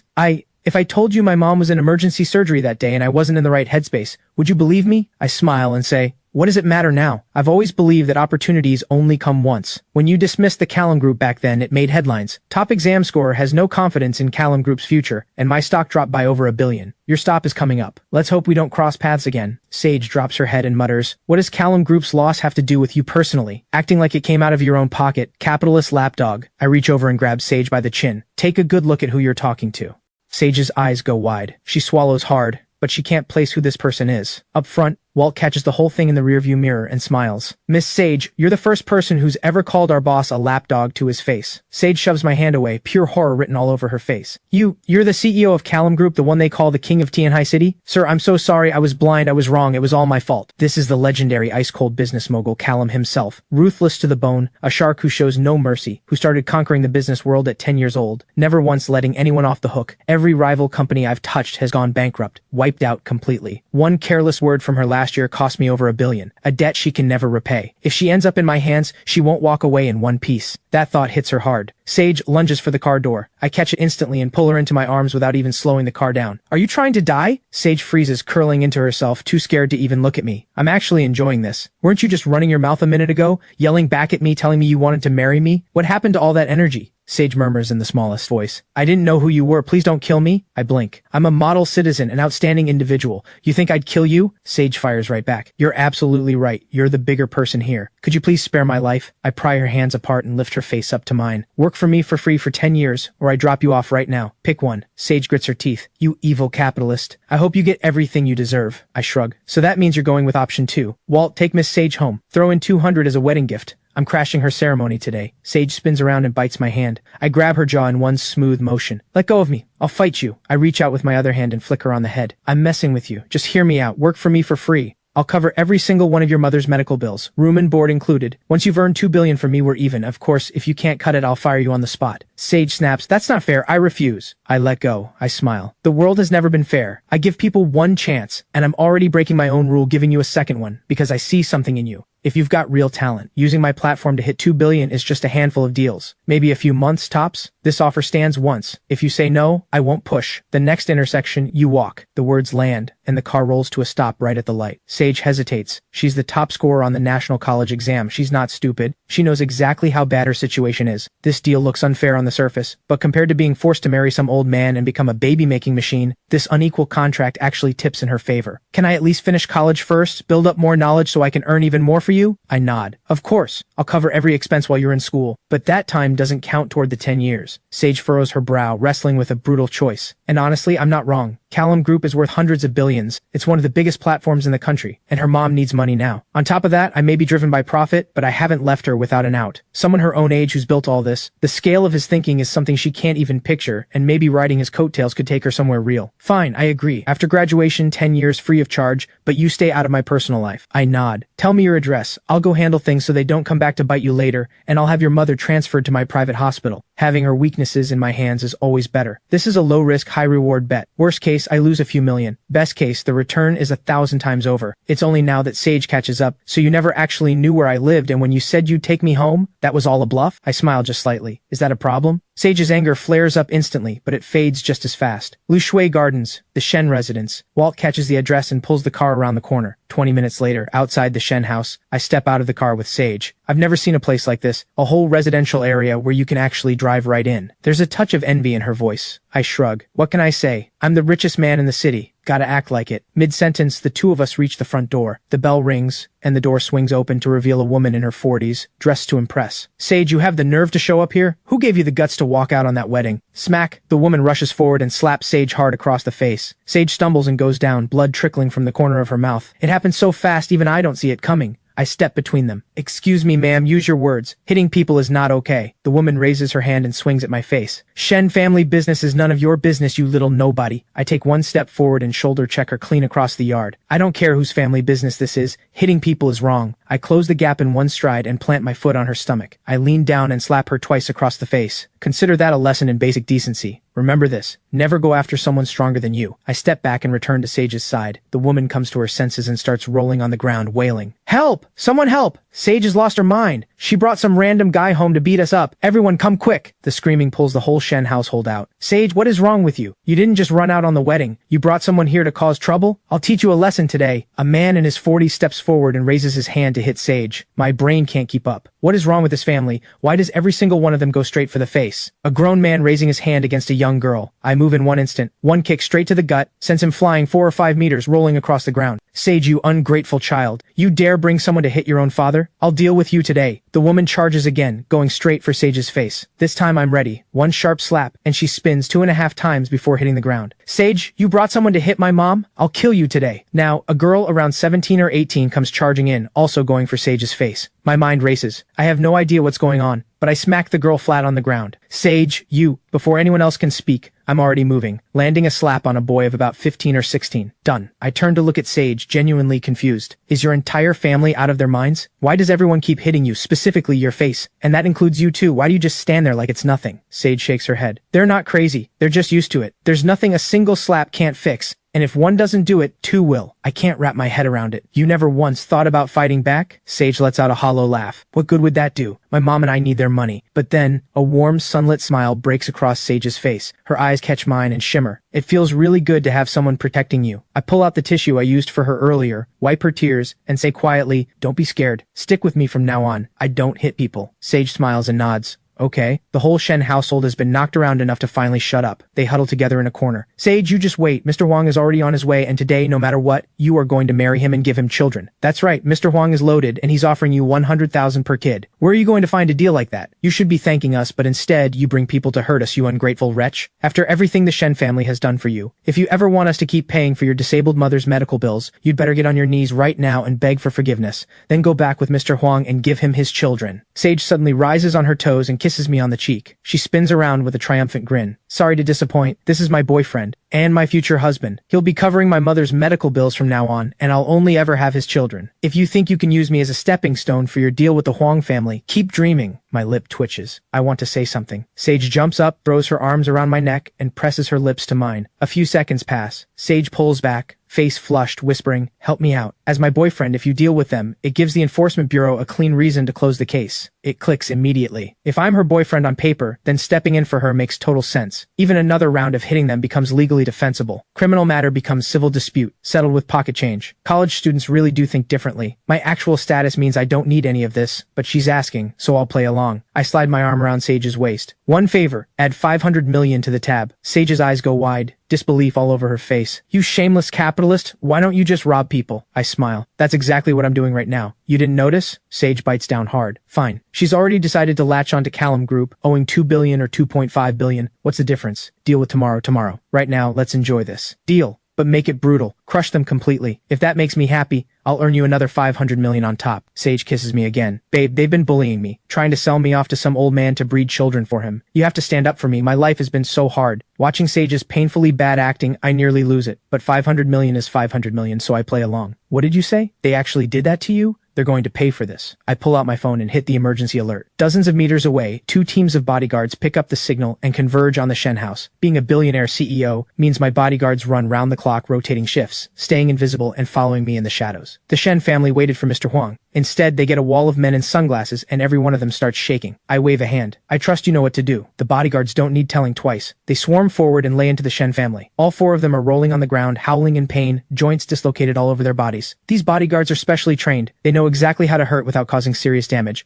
Once it's done, they reset every joint on all 4 of them. I wave again. scatter and blend in. On command, the bodyguards dissolve into the surroundings, blending into the street. Some chatting, some looking around like tourists. Satisfied? Sage shakes her head. A beating is too easy on them. Do you have something worse? Something that destroys everything they have? I pause. How can someone so young be this ruthless? A deep, burning hatred fills Sage's eyes. Compared to what they've done to me, this is nothing. That man did everything he could to drive my mom out and make room for his mistress. Every single day, a new way to torment us both. My mom nearly died because of him. Just to survive, she had to take me and leave. And after that, the damage she'd taken kept building inside her, worse every year, more painful with every passing year. Last year, an old injury flared up. It triggered a severe brain hemorrhage. My mom became paralyzed. To keep her getting treatment, I swallowed my pride and went back to that house as their servant, their punching bag. You've seen it yourself. The way they hit me, the way they move. It's pure reflex now. And his mistress, along with her children, were terrified I'd come back to claim a share of the inheritance, so they went out of their way to destroy me, pushing me to go sleep with some old man and bear his children. That was their plan. I even overheard them talking about recording certain videos of me and selling them. After I'd given that old man his children, they were going to sell me off somewhere else. Said I was the top scorer on the national college exam. Good genes could keep making money by having children for people. Sage's voice breaks as she goes on, tears streaming down her face. I pat her on the back. That's on me. I never went through what you have, and I had no right to tell you to be kind. I'll get you justice. Hey, let go of my wife. Right on cue, a group storms up to the Shen house. The old man in front is pointing straight at me and shouting, I don't have time for this. One wave of the hand, and dozens of bodyguards pour out, pinning every single one of them to the ground. When it's over, I have them all tied up and delivered to the Enforcement Bureau. Unlawful imprisonment, assault, trafficking, coercion into prostitution, the charges stack up fast. With Callum Group Legal on the case, every last one of them will rot behind bars. For Sage, the Shen family and Mr. Huang might have seemed like mountains she could never climb. But in front of me, they're small-time nobodies, gone with a snap of my fingers. The Sai estate. The moment I step through the front door, a head comes flying straight at my chest. The frustrating part is, I can't move out of the way, because if I do, that little fool goes headfirst into nothing, and I don't even want to think about what happens next. Thud. Right on schedule, Ren slams her head dead center into my chest and drives me back several steps. I didn't make that happen, but honestly, I fully support it. According to the plot I wrote, at this exact point in the story, you were supposed to run into Sage, a girl who just ran out on a wedding, desperate to latch onto wealth and power. She was supposed to become a minor disruption between you and Isolde, pushing both of you through misunderstanding after misunderstanding until you finally see each other clearly. Her ending wasn't great though. Sage ends up with nothing, no money, no future, and leaves the city for good. But right now, shouldn't you be renting the villainess a place to stay somewhere outside? Instead, you brought her home. So how is Isolde ever supposed to forgive you? And if she doesn't forgive you, how am I supposed to finish my story quests and unlock my restrictions? I grimace, rubbing my chest. How is your head getting harder? Ren lifts both arms with the most innocent face,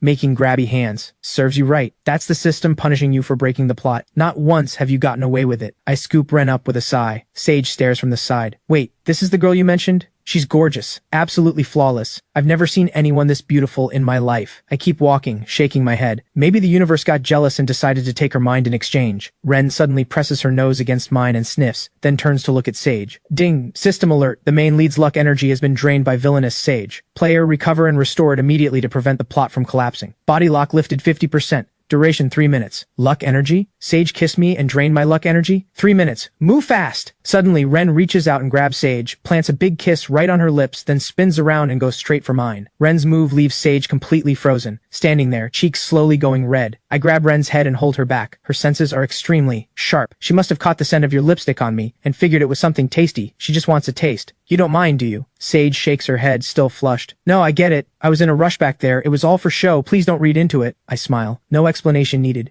We both got something out of it. I get it. Ren starts squirming. Ugh. Let me go, you frustrating, impossible. Just let me go. 1 second, just one kiss. I'll refill your luck energy. Don't be so stubborn. Watching Ren flail around, I let out a long sigh. Stop moving. And no kissing me. Understood? Sage smothers a laugh from the side. She's copying the way I kissed you. That's honestly the cutest thing I've ever seen. Aren't you going to satisfy her curiosity? I give Sage a flat look. Do you have any idea what you're saying? Sage grins. What's the big deal? Let your little sister give you one kiss. If I had a sister this cute and clingy, I'd let her kiss me every single day. I shoot Sage a hard look. Stay out of it. This has nothing to do with you. Sage pulls her neck back, grabs her suitcase, and turns. Mr. Liu, where has the young master put me? Mr. Liu gestures down the hall. Mrs. Old just moved out. The room still has warmth to it. No dampness, no mold. Fresh sheets and it's ready. Sage blinks. Mr. Liu turns to me. That's the room that belonged to the one who ran out on the engagement. Isolde? I get why she walked out, but what did I supposedly run out on? Will sleeping in her old room curse my luck? I toss back. If she doesn't want it, she can have any other room. The other rooms have been empty too long.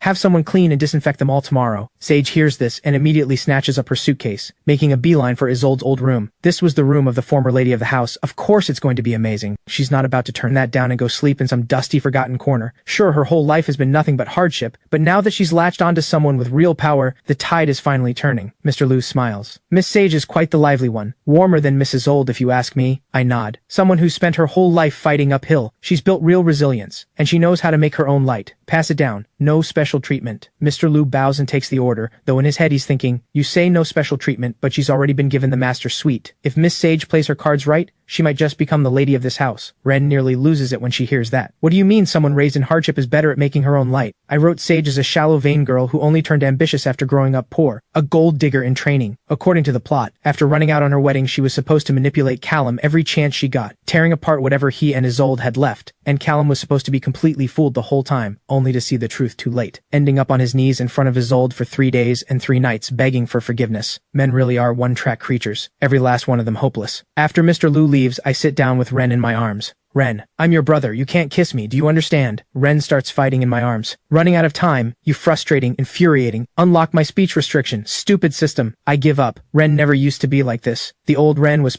simply out of it, drifting through life in a daze, but now she knows exactly how to get under my skin. Maybe it was easier when she was little. I could treat her like a kid, carry her around, tease the little space case for fun. But she's grown now. A few more months and she turns 18. When a girl grows up, she belongs with a husband. Definitely not her brother. With that thought, I dial a number. Mrs. Wang, can you come back? Triple your old salary. You've got grandkids to look after. Bring the whole family. There's more than enough room here. Right, it's because Ren is growing up. I can't look after her the way I used to, and she won't let anyone else near her. What was that? Ren chased you away? How is that even possible? Beep. I stare at the dead phone, blank. I look at Ren differently now. Ren, you don't like Mrs. Wang? Ren stops squirming. No. Time's up. I can't control my body again. Did I chase Mrs. Wang away? That was the system. Nothing to do with me. I sit with it for a moment, and suddenly it clicks. These past few years, I've buried myself in work and barely come home. Mrs. Wang was her whole world. Ren probably figured that without Mrs. Wang around, I'd have to spend more time with her. So she started pushing Mrs. Wang away. Kids' logic is painfully easy to read and completely impossible to argue with. If she's already decided she doesn't want Mrs. Wang, bringing her back won't change anything. You smell. How about Lan gives you a bath? Ren shakes her head furiously. Stupid system. You've been suppressing me for 17 years. You can't even let me bathe on my own terms? What about May? She's gentle. Still a head shake. I think for a moment. What if the new girl Sage gives you a bath? Ren hesitates, then nods. Stupid system, what are you playing at? Making the villainess give me a bath. What is your angle here? System chime. Contract quest failed. Penalty. Soul shock for 10 seconds. The system will take control of the player's body to force the plot back on track. Soul shock as punishment. 17 years I've been here and the very first quest hits this hard. Can I get a beginner discount? Ah, Callum, I hate you. You made me fail the quest. Just wait until I unlock my restrictions. I will pay you back 100 times over. Why does 10 seconds feel this long? Stupid system. Are you doing this on purpose? Out in the hall, I let out a long, slow breath. One problem finally handled. Ren's senses are razor sharp. Anyone with impure intentions can't get near her. Maybe because of the kiss Sage gave me. Ren got a good first read on Sage. With that settled, I carry Ren to Sage's room. I push the door open and catch Sage laying out small pieces of clothing.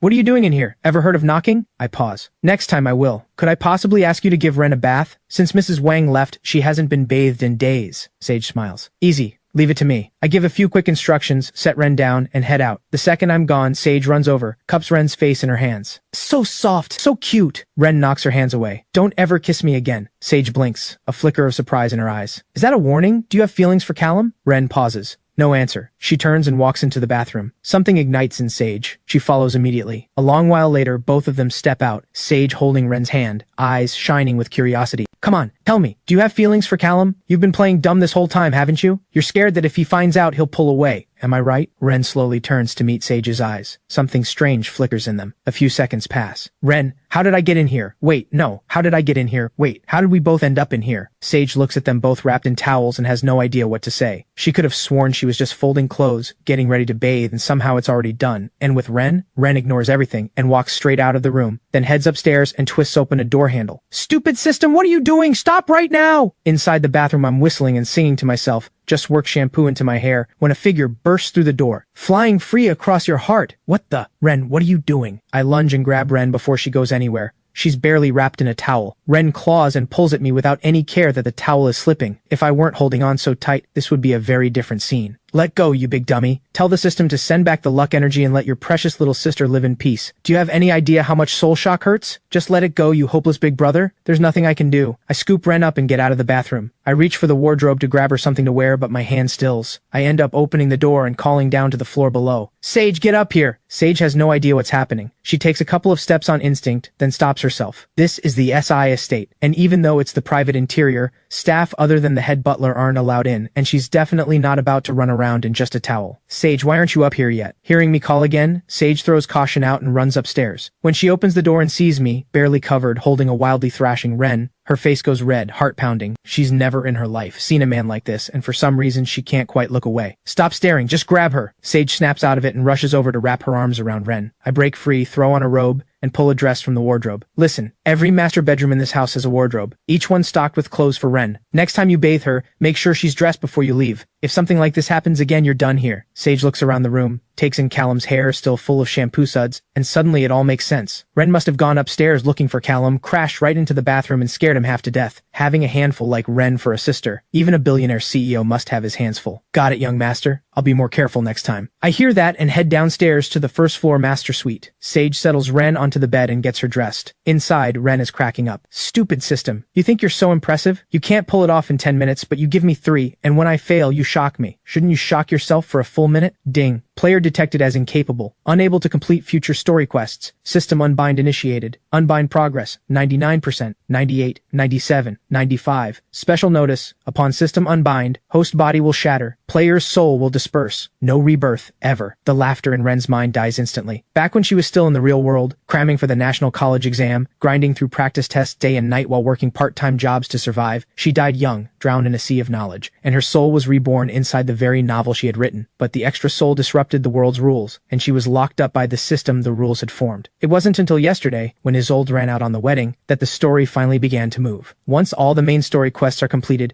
this world will solidify into a true parallel world. The rules will decide it poses no threat to the original world's flow, and gradually release their hold on her. As compensation to the author, she will finally be reborn for real, in this world, in this perfect body. No, I don't want to die. This isn't fair. You're the one who locked me down, made it impossible for me to finish the quests. So why do I get all the punishment? Ding. Player requests fairness. Shall we remove the player's chance at perfect rebirth? The most equal thing about being human is that everyone only gets one life. Okay, I was joking. I've always thought this world is perfectly fair. I just wanted to ask, is there any way to stop the unbind? Ding. System unbind is irreversible. Special notice, when unbind progress reaches 0, the player will be permanently erased. Hearing those words, the light goes out inside Ren completely. As the author of this world, completing the main story should be effortless. But the problem is she doesn't belong to this world. The rules have stripped her of her freedom, leaving her no way to actively push the plot forward. Is there really no other way? So I'm going to die no matter what. Ding. In theory, that is correct. Meanwhile, after Sage finishes dressing Ren, she rushes downstairs back to her own room to change. Click. A soft sound, and the bathroom door swings open. She turns to see me stepping out, and Sage immediately leaps onto the bed and burrows under the covers. I shake my head, walk to the wardrobe beside the bed and open it, pull out my clothes and start changing right there in front of her.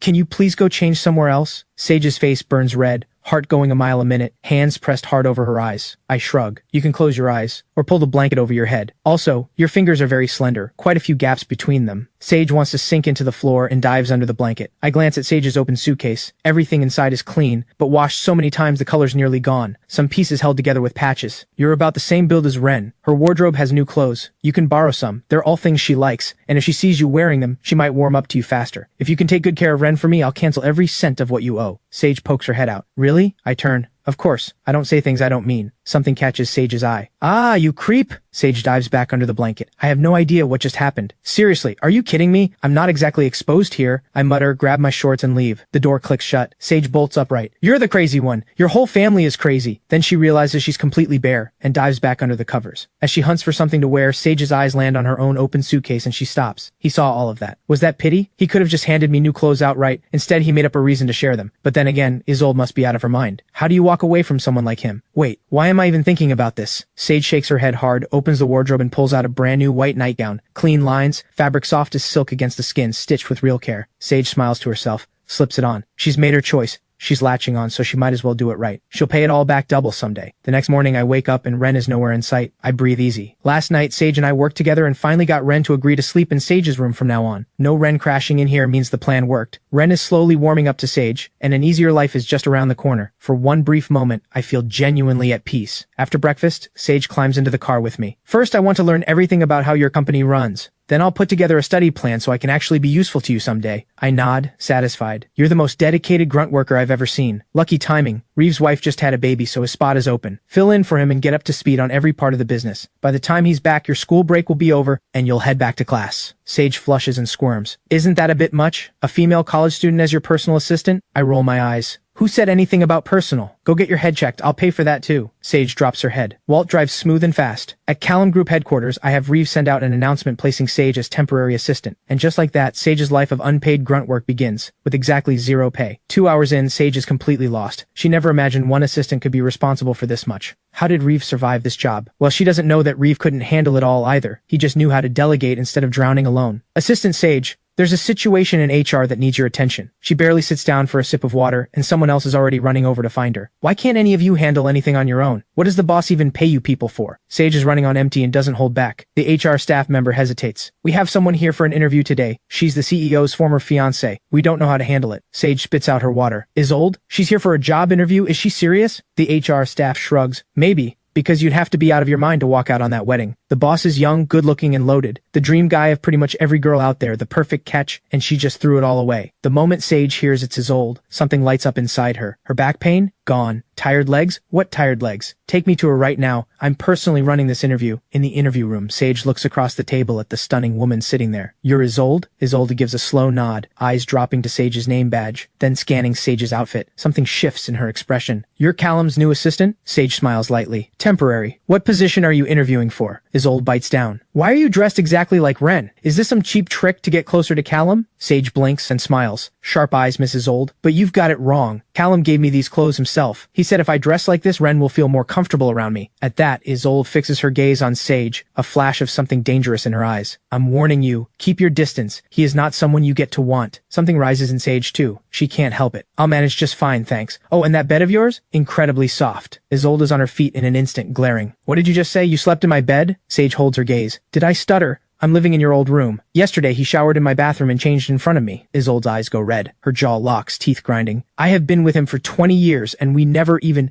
Who do you think you are? For some reason, Sage can't explain. Watching Isolde lose it feels incredibly satisfying. I'm his new girlfriend. I gave him my first kiss. I'm going to marry him and give him children. Isolde stares, completely stunned. You gave him your first kiss? So you two already? I grew up alongside him, 20 years, and I never once touched him. How did you have the nerve? Sage thinks. A first kiss counts as a first. Whatever. Seeing Isolde like this makes it all worth it. That's right. Exactly what you're thinking. Don't tell me you two never did anything at all? Sage pauses. Then it clicks. A look of pure contempt spreads across her face. Childhood sweethearts. 20 whole years and you wouldn't let your own fiancé touch you. What, scared your secret guy on the side wouldn't be happy about it? Callum deserves so much better. I'll make it up to him twice over. That does it. Isolde snaps, lunges across the table, grabs Sage by the hair. That is not what happened. I never betrayed him. I was saving everything for our wedding night. For him. You shameless little... How dare you swoop in like this? I'll kill you. Sage doesn't back down. She grabs Isolde by the hair right back. You ran off with another man on your wedding day. Sounds like you were saving everything for him. Wasn't that the real thrill? Was that exciting enough for you? You're the shameless one. The whole office freezes as the two of them go at each other. Quick! Go tell the boss. His ex-fiancé and his new girlfriend are fighting. Right, go tell him now his fiancé and girlfriend are going at it. Wait, his fiancé and girlfriend are fighting? Oh my. This is massive. The boss's actual wife versus the side girl. But wait, which one is which? That Isolde literally just walked out on their engagement. Why are you watching instead of minding your business? Are you kidding me? This is the first drama we've ever had on The Boss. Someone grab me a chair. Where's my phone? I'm going live with this. Everyone needs to see this. In my office, a junior secretary bursts through the door. Sir, bad news. Your wives are fighting. I spit coffee all over my documents. My what? What did you just say? The secretary nods hard. Yes, sir, both of your wives. They're really going at it. None of us dare get in the middle. Please go see for yourself. I actually start laughing. Is this some kind of prank? You really think you can make a fool out of me and keep your bonuses? The secretary blinks. Sir, this isn't a prank. Your two wives are genuinely fighting right now. My brain stalls. I'm not even married. Where are these two wives coming from? There have to be limits to what you can say with a straight face. The secretary gets frantic. Sir, why won't you believe me? Just check the company group chat. It's all over the building. I pull up the group chat and it's wall-to-wall messages, photos and videos of two women pulling each other's hair. Sage, Isolde. How did they end up fighting? The secretary shrugs. Obviously fighting over you, sir. My head is splitting. You just lost your bonus. I'm already heading to HR at full speed. 10 minutes later, I march two completely disheveled women into my office. Which one of you wants to explain this to me? I'm not even angry. I genuinely cannot understand why these two went at each other. Did they have some history? They're both students at Tianhai University. Isolde a sophomore, Sage a freshman. Did something happen between them on campus? If this doesn't get resolved and they fight again at school, a disciplinary hearing is the last thing anyone needs. Isolde lifts her head, voice thick with hurt. Why did you put her in my room and let her wear Ren's clothes? I pause. Let's get something straight. That is my house. Who stays in it is entirely my call. And those clothes are brand new. Ren has never worn them. I may be careful with money, but I don't give people hand-me-downs. Sage chimes in from the side. Exactly. Callum likes me. I can live wherever he says, so what's it to you? Isolde's eyes fill with tears. You like her. You don't want me anymore, do you? I've been trying so hard to make things right with you. Why won't you give me one chance? Can't you wait for me? My brain is total static. I cannot follow a single word they're saying. Whatever happened between you two before, starting right now, no more fighting. Can you both agree to that? Sage doesn't answer. On impulse, she launches herself into my arms, steals a quick kiss.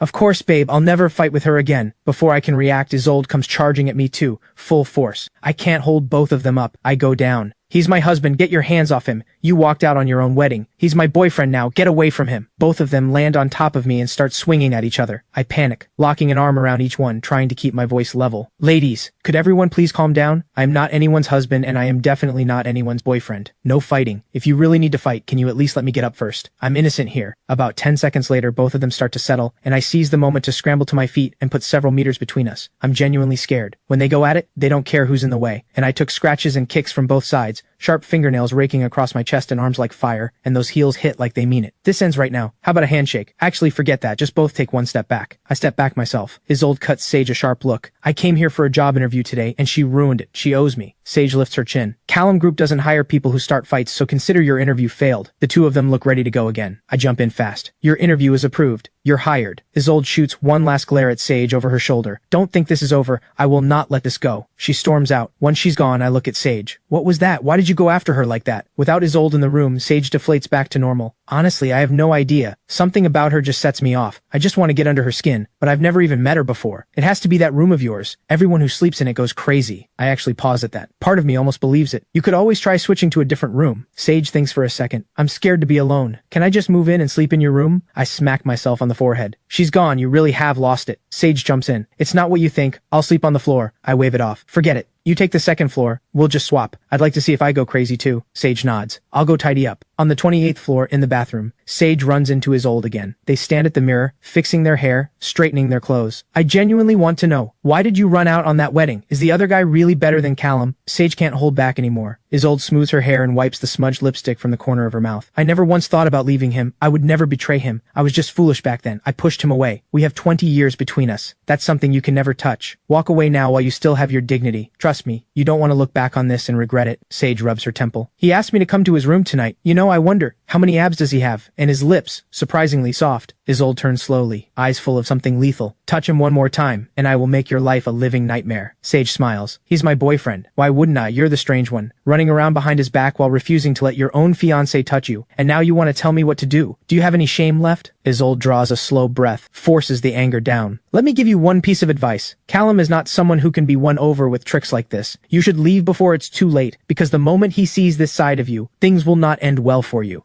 Sage doesn't even blink. Sharp? Me? I was just stating the facts. You humiliated her like that. I'm just helping her put you in your place. I'm younger than you, cleaner than you, and just as pretty. Once he finds out, he'll choose me, no question. You were always the one who should leave. Isolde bites down hard and tucks away her makeup bag. We'll see. Sage shrugs. Then you'd better move fast. Give it a few more days, and we might have a baby on the way, and by then, nothing you say will matter. Talk is cheap. All talk costs nothing, so fire back first and feel good about it later.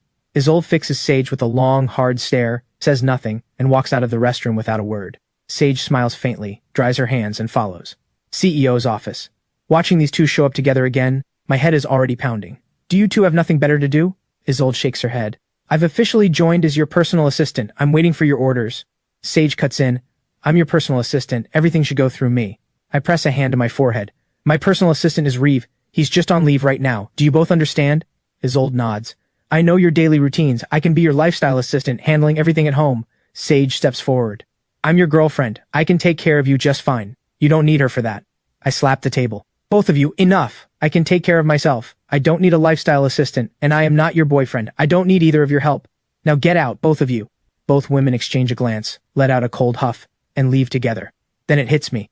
Wasn't I planning to have Isolde take over the Mew family's acquired assets? How did she end up as my assistant instead? I think it over, and immediately call HR. A short while later I hang up with a strange look on my face. Apparently, it was Isolde who requested the position herself, and she even drafted the contract on her own. A lifetime contract. Minimum wage only. What is wrong with Isolde? Why would she do something this outrageous? Has everything that happened these past few days broken her? Maybe I'll let it go for now, let her cool off, and the contract is in my hands anyway. I can cancel at any time. Assistant's office. Isolde and Sage are locked in a stare down, neither willing to back down. I have a signed contract. This office belongs to me. Isolde holds up the contract, expression icy. Sage smiles. Callum personally appointed me. This office is rightfully mine. Click.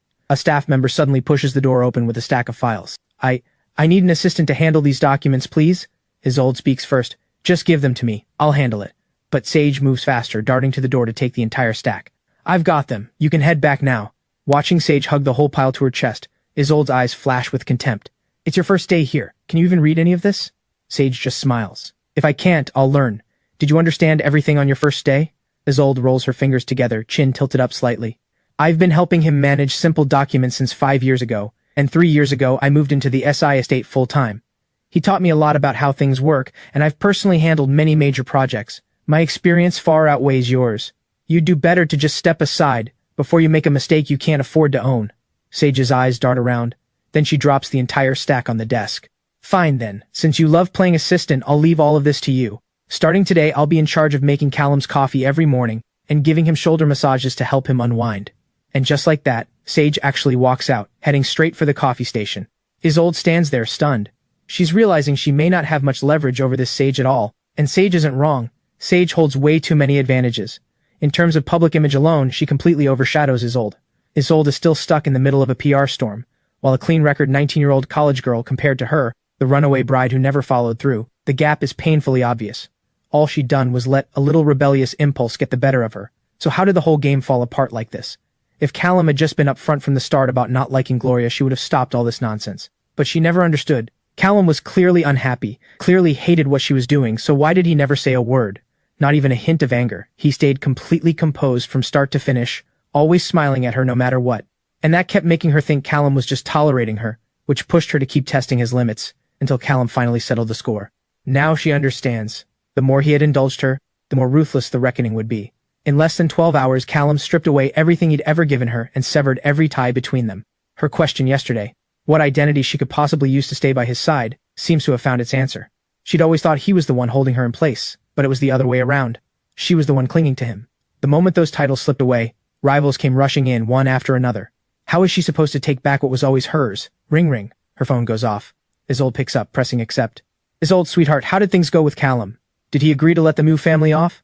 At least get him to promise not to take back the land. That shouldn't be too much to ask, right? Isolde lets out a quiet sigh. Honestly, you never cared about me, did you? All you've ever cared about is how much you can squeeze out of me. I don't understand. If you knew you needed me to get anything from the SI family, why did you just stand by and watch me crash like this? Mr. Mu goes quiet for a moment, and when he speaks again, there's an edge to his voice. I've lost count of how many times I warned you. When did you ever listen? Every single time you were so sure Callum wouldn't get mad. You kept saying you'd smooth things over. Did you ever actually try? Every time we tried to step in, you told us to stay out of it, and now look, you've pushed him completely away and you have the nerve to blame us for doing nothing? Did I tell you to go find yourself some so-called godfather or pick fights with Callum every single day? Isolde lets out a bitter laugh. Yeah, it's all my fault. He's really done with me now, so forget about whatever you were counting on. After the MU family assets are settled, there'll still be plenty left over. Enough for the three of you to live comfortably for the rest of your lives. Don't contact me anymore. He has always been my only family. Don't get in the way of me finding my way back to him. Isolde hangs up, clean and final. Ever since she was old enough to remember, she had lived at the SI estate, going back to the Mew house only a few token days each month, and after the engagement at 15, barely even that, just the occasional holiday visit. Both families were in Tianhai City, but the Sai estate was always more like home. And now she has nothing. Nothing but the memories of growing up together. She knows the only reason Callum hasn't completely cut her off is out of respect for the years they shared. After a long moment of thought, Isolde wipes her tears and opens the stack of documents.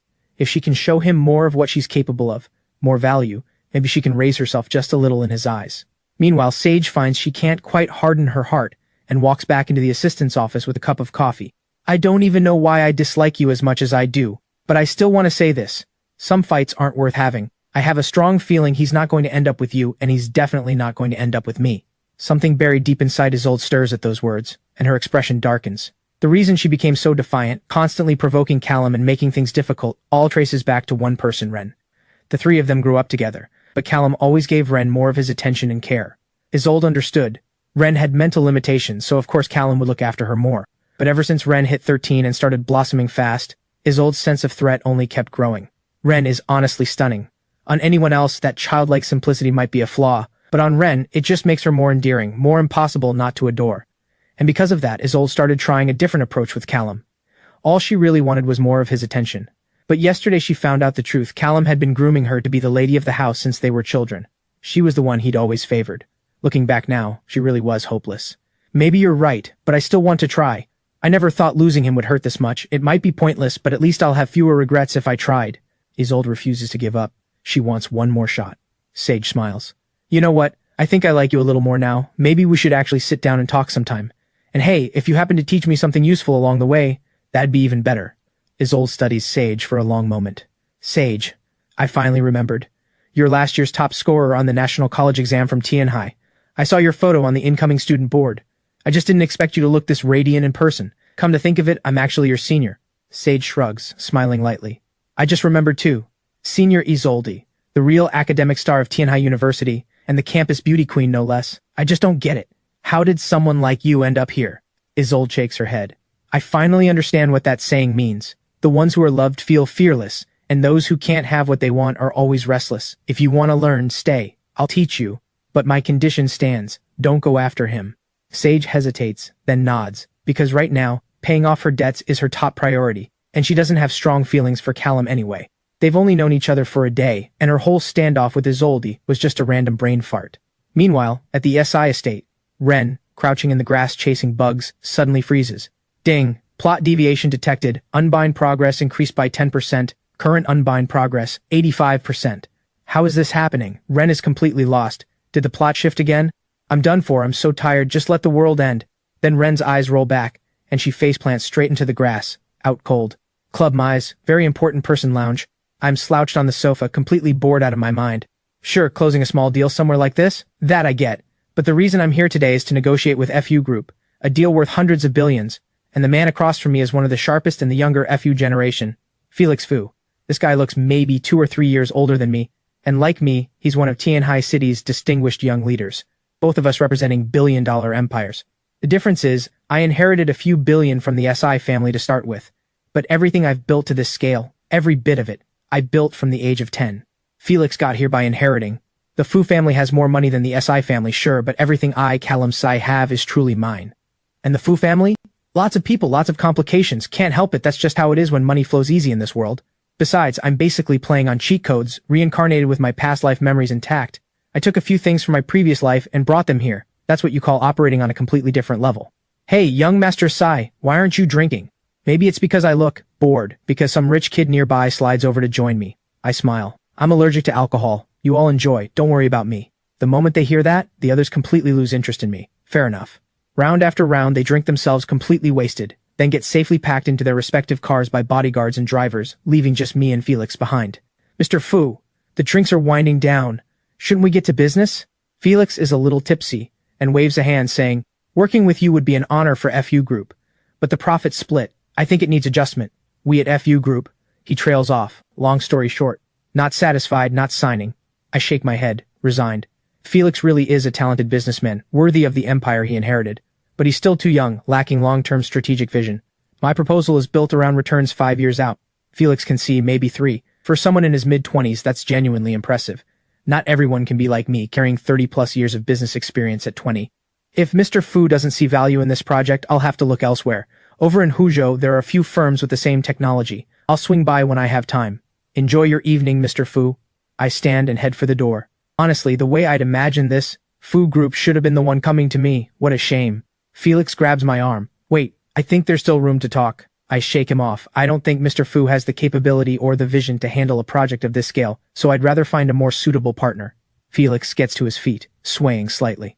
This is the first collaboration between SI Group and Fu Group. You may be powerful, but you rose too fast. Your network doesn't come close to ours. If our two families work together, SI Group gains more in the long run. Why get hung up on pocket change, Mr. Sai? I laugh internally. Pocket change, he says. $100 billion investment, with future returns well past $500 billion, and he calls that pocket change. I've been giving Felix way too much credit. If Mr. Fu still wants this deal, then my new terms are simple. Fu Group gives me an additional 30% on top of the original offer. Otherwise, we're done talking. Felix hesitates. This particular deal was a non-negotiable demand from his family. The board had already signed off. He just didn't expect Callum to be younger than him, and yet so much more ruthless. 10% at most. Any more and Fu Group takes a loss. I break into a grin. Mr. Fu, generous as always. Then it's settled. I'll have the updated contract delivered to you tomorrow. Felix stares, realizing he's just been played, but there's nothing he can do. He was the one who tried to lowball SI Group first, got countered, and honestly, he deserved it. Then suddenly, Felix's head starts spinning, and his whole body starts burning up. Mr. Sai, did you drug me? I also start to notice something's off. I do a quick check on him. Mr. Fu, that's quite an accusation. Even if Fu Group is bigger than mine, if I actually wanted to take you down, do you really think I'd need something this dirty? What you should be doing right now is calling the police and thinking about who you've crossed lately. Felix shakes his head hard, grabs my shoulder to steady himself. Can't call the police. If this gets out, Fu Group's reputation takes a hit. Can you help me out? Just get me through this and the contract terms are all on the table. I think it over quickly. Felix is the face of the Fu family. If word gets out that he was drugged at a club, Fu Group stock will tank. Conservatively, a loss in the hundreds of millions, maybe billions, easy. And if I help him bury this today, that's leverage in my pocket going forward. That's a calculation I'm very willing to make.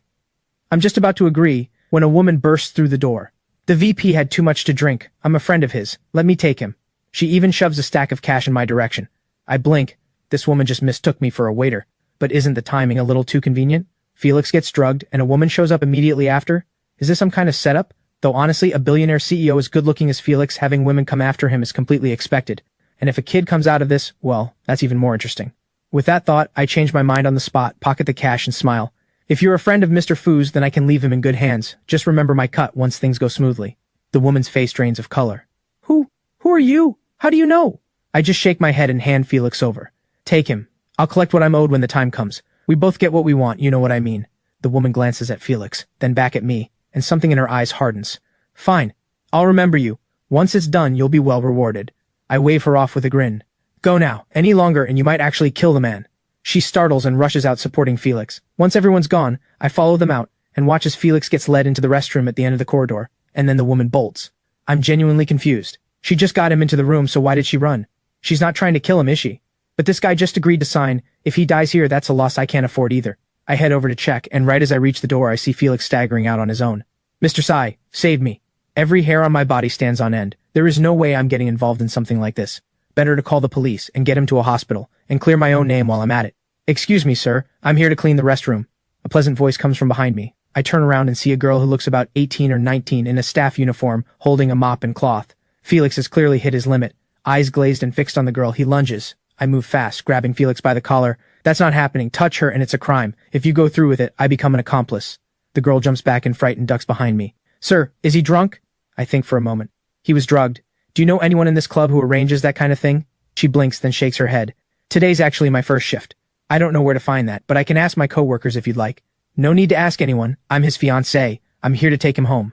Right as that's said, the first woman reappears, this time with another woman behind her. It all clicks. The first one was the wingman, the one who slipped in the drug. This new one is the real target. But I've done my research on Felix. He doesn't have a fiancée. Though if tonight works out for her, she just might become one. With that thought, I push Felix toward them and pull the girl back into the corner. Felix has completely lost control of himself. One whiff and he lunges. The self-proclaimed fiancé boldly leads Felix into the restroom and locks the door behind them. Shortly after, sounds start coming from the room that leave nothing to the imagination. I'm grinning like a flower. The cleaning girl tugs at my sleeve, face bright red. Is he going to be okay? Should I still go in to clean? I blink, then recover quickly. You're still thinking about cleaning right now? Do you have any idea who just went in there? Whether he's okay or not, that's not the issue. You, on the other hand, might be in serious trouble. The girl startles. What does this have to do with me? I'm just a cleaner. I shrug. Because you saw something you weren't supposed to. Best case, you get fired and run out of Tianhai City. The girl goes pale. Then what's the worst case? I smile. They make sure you can never talk. Her legs give out at that. She's just a student, picking up some part-time work over the break to cover tuition and living expenses. How was she supposed to know she'd walk into something like this? Sir, I really had no idea this would happen. Please, please help me. I don't want to die. I catch her before she falls. Relax. I was messing with you. A woman bold enough to set up Felix like that clearly has serious backing. Yes, you stumbled into this, but outright silencing you probably isn't realistic. More likely they'd just push you out of Tianhai City or pay you to keep quiet. That does not help. The girl's legs buckle even more. Felix Fu, billionaire CEO of Fu Group, drugged by a woman, and I watched the whole thing unfold. Anyone gutsy enough to drug Felix Fu wouldn't think twice about getting rid of one little cleaning girl. Sir, please help me. If you were drinking with him, you must be someone important. You can protect me. I don't want to die and I don't want to be forced out of Tianhai City. I put a hand out and pull her to her feet. Let's get out of here first. No point ruining the moment inside. The first woman steps out and blocks our path. You lowlife, I told you to take the money and walk, you didn't. And now you think you can threaten me? You're not walking away from this. I frown. She's reasonably attractive, dressed head to toe in designer labels, clearly educated. So how does she open her mouth like this? Tell me, whose lapdog are you exactly? The moment I say she's a lapdog, the woman snaps and swings a hand straight at my face. How dare you, you nobody, calling me a lapdog? You must have a death wish. Bang. One kick sends her flying several meters straight into the wall. Honestly, I will never understand. Why do people always go for the slap, and where does the superiority complex come from? How do you have the nerve to raise your hand at a grown man like me? The woman clutches her stomach, crumpled on the ground in pain. Do you even know who I am? You hit me. The Tang family will not let this go. I click my tongue. I don't care who you are. Lay a hand on me, and you'd better be ready to face the consequences. The woman flinches, curling into herself. I work for Talia Tang, the one and only daughter of the Tang family, one of Tianhai City's most powerful clans, so she thinks that makes her untouchable. I glance down at her pitiful state with pure disinterest and walk out of the club with the cleaning girl. The ambush I half expected never comes. What I can't figure out is, no backup outside the club, so what exactly was she so smug about? Sir, what do we do now? They're not going to let this slide. I wave a hand signaling Walt to pull up the car.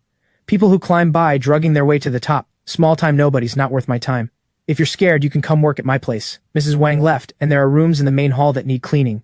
Short on hands, and you're around the same age as my little sister. You two should get along fine. The girl blinks. From the way this guy talks, he doesn't seem afraid of those people at all. And he has a younger sister around her age who needs looking after.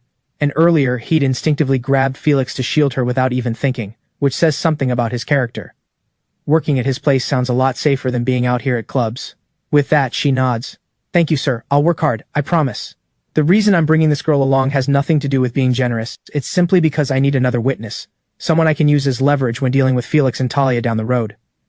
We get in the car and head back to the SI estate. Walking in, the girl's jaw drops a little more with every step. She's only ever seen places like this on TV. The layout of this estate matches the one she saw in the news. The home of Tianhai City's richest man, the youngest billionaire CEO in Tianhai City, the most feared business mogul, the boss known for paying his people the most. Are you... Wait, Mr. Sai? The legend of Tianhai City. The youngest business mogul in the game. I smile. What? Do I not look the part? The girl stares up at me for a few seconds and his face lines up with someone she's seen on TV. It really is him. I actually get to meet someone like this. The girl panics, hands and feet trembling, and immediately drops her head. I'm so sorry. The lighting in the club was so dim, I couldn't make out your face. I meant no disrespect. Please forgive me. I stare at her for a moment, then reach over and give her head a light knock. Stop talking nonsense. When did you ever offend me? Besides, I'm a Model Outstanding Youth Award winner. I don't bite, so stop shaking. That light knock on the head actually seems to calm her down. This billionaire CEO isn't nearly as intimidating as she imagined. He's got more of an older brother vibe, except he's only 20, just 1 year older than her. I'm not scared. I'm just excited to meet someone I look up to. I press a hand gently to the top of her head, tilting it up slightly. You've had your head down this whole time. That's rough on your neck. At your age, you don't want to end up with chronic neck problems. The girl looks up at me, and something flickers in her eyes. He's looking out for me. Why is a complete stranger doing what my own family never bothered to? Looking at her soft, helpless expression, I catch myself again. Am I really that intimidating? Why does looking at my face make this girl want to cry? Right? What's your name? I never asked. I'll have Mr. Liu register you in a bit. From now on, you'll be part of the household staff. How does 5,000 a month sound? To protect my glowing image as a kind and generous person, I pivot smoothly to salary talk. The number I've quoted is above market rate. First, keep the girl comfortable, spend a little to keep her around, and once Talia makes her move, I bring this girl to the table, and even 1 percentage point in concessions from the other side means billions in annual returns. The girl lights up. Thank you, Mr. Sai. My name is Lily Lin. I can clean, do laundry, and cook. I wave a hand. No need to be so formal. We have a chef for cooking, and other staff for laundry and cleaning. Lily stops in her tracks. a flash of panic crossing her face. Then what am I here for? You wouldn't be. As she says it, Lily instinctively wraps her arms around herself. I sigh. I have a younger sister with congenital brain damage. She needs companionship, and you'll understand soon enough. Right as I say that, a figure comes flying out the door. Same thing as always. We're barely at the entrance, when something charges straight at us. I instinctively throw my hand out to block, but this time I miss. Ren suddenly stops and turns to look at Lily, eyes widening with surprise. Lily? How did she end up here? If the timeline is right, Lily should have been at the club tonight, working, and then ending up with Felix doing you-know-what. This is bad. My dummy big brother is messing with the plot again. Help! Someone's trying to kill me. Does no one care about my life anymore? Callum, I really couldn't hold her back. Sage trails behind, completely embarrassed. She had no idea Ren was this strong, or that her hearing was sharp enough to pick things up from that far away. 1 second, Ren was playing a game with her, and the next she'd bolted, too fast to stop. Sage, what are you doing here? Seeing Sage, Lily looks surprised. Sage is equally caught off guard. Lily, what are you doing here? I shake it off, scoop up Ren out of habit, and carry her inside. Don't stand around talking at the door. Come in, there's seating. Snacks too. The two girls exchange a glance and follow us in, chattering away immediately. I pick up a few things from their conversation. Sage and Lily are both students at Tianhai University, two different majors but both top students, both ranking in the top 10 on the academic charts. Lily's family is struggling. She's helping support them, with a dropout younger brother who hits her. I don't even know what to say. These past 2 days somehow I keep running into girls with heartbreaking situations. Is the universe out here thinking I'm too soft, and deliberately sending these girls my way to be saved? Isn't that a bit much? I'm not a charity. Just as I'm thinking that, Ren makes her move and goes straight for a kiss. Ugh, Sage. I told you not to let her do that, and you let her anyway. She drained my luck energy. That cost me health. Seriously, Callum, why do you keep letting this villainess touch you? Do you have any idea what you're doing to the woman who's been waiting for you for 20 years? Stupid system. Does this luck energy really have to be topped up like this? I grab Ren and hold her back. Sage, get her away from me. Sage just shrugs. I wouldn't dare. If I do that, she'll hate me. You're a grown man. What's the harm in letting her get one little kiss? It's not going to kill you. I frown, voice edged with reluctant frustration. It's not the same. She's grown up now. She's not a little kid anymore. Lily has no idea what's going on, watching them with total confusion. What is happening right now? Sage quietly fills her in. Once Lily understands, she speaks up. Actually, I think Mr. Sai has a point. Ren is very curious by nature, so it's even more important to help her understand boundaries. Otherwise, this will keep happening. We could try guiding her gradually, help her build a healthier sense of... Lily hasn't finished the sentence when Ren swings her head around and locks eyes with her. Who do you think you are, main lead, butting into everyone's business? You think I need you to guide me? If I don't top up my luck energy today, I'm going to get soul-shocked again. And just because you're the main lead, doesn't mean you can mess with me. If you cross me, I'll come for you. Stupid system, do something to her. Lily's mind goes completely blank, and after a pause, she tries again. Honestly, indulging a child's curiosity once in a while isn't the end of the world. Kids are innocent. They don't mean any harm. You as the older brother really don't need to be so uptight about it. My head buzzes. What on earth just happened? She was making perfect sense 2 seconds ago, and now she's doing a complete 180? Before I can figure it out, Ren starts acting up again. I sigh to myself and ease my grip slightly, but under the system's control, Ren's speed is something else entirely. Okay, this can't keep happening. Ren suddenly goes still. Topped up. Finally topped up. No soul shock for me today. I'll swing by Sage's room tonight and pull back whatever luck energy she drained today. But something feels different this time, not like before. Looking at Ren drifting off into her usual days, I breathe a quiet sigh of relief. Turns out those two girls were right. They were absolutely right. Once Ren's curiosity gets satisfied, she settles right down. Alright, Sage, take Ren to get cleaned up. Lily, go check in with Mr. Liu. I need to finalize the new contract with Food Group for tomorrow. You all don't need to worry about me. Time slips by. Outside the window, fireflies of every color fill the night air. I send off the contract and look out the window with a quiet smile. Technically, a property at this level shouldn't have fireflies, let alone this many different kinds all at once. But with Ren around, normal rules don't really apply. Actually, this closeness to nature reminds me of home from my past life. A struggling small business, barely better off than the average person, eating and sleeping however the day allowed.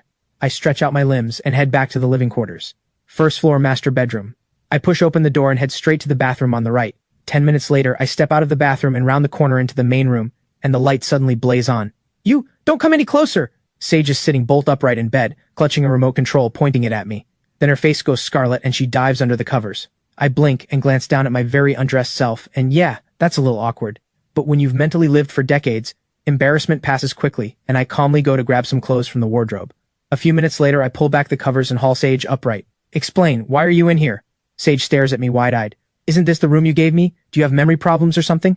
I shake my head. You're the one with memory problems, not me.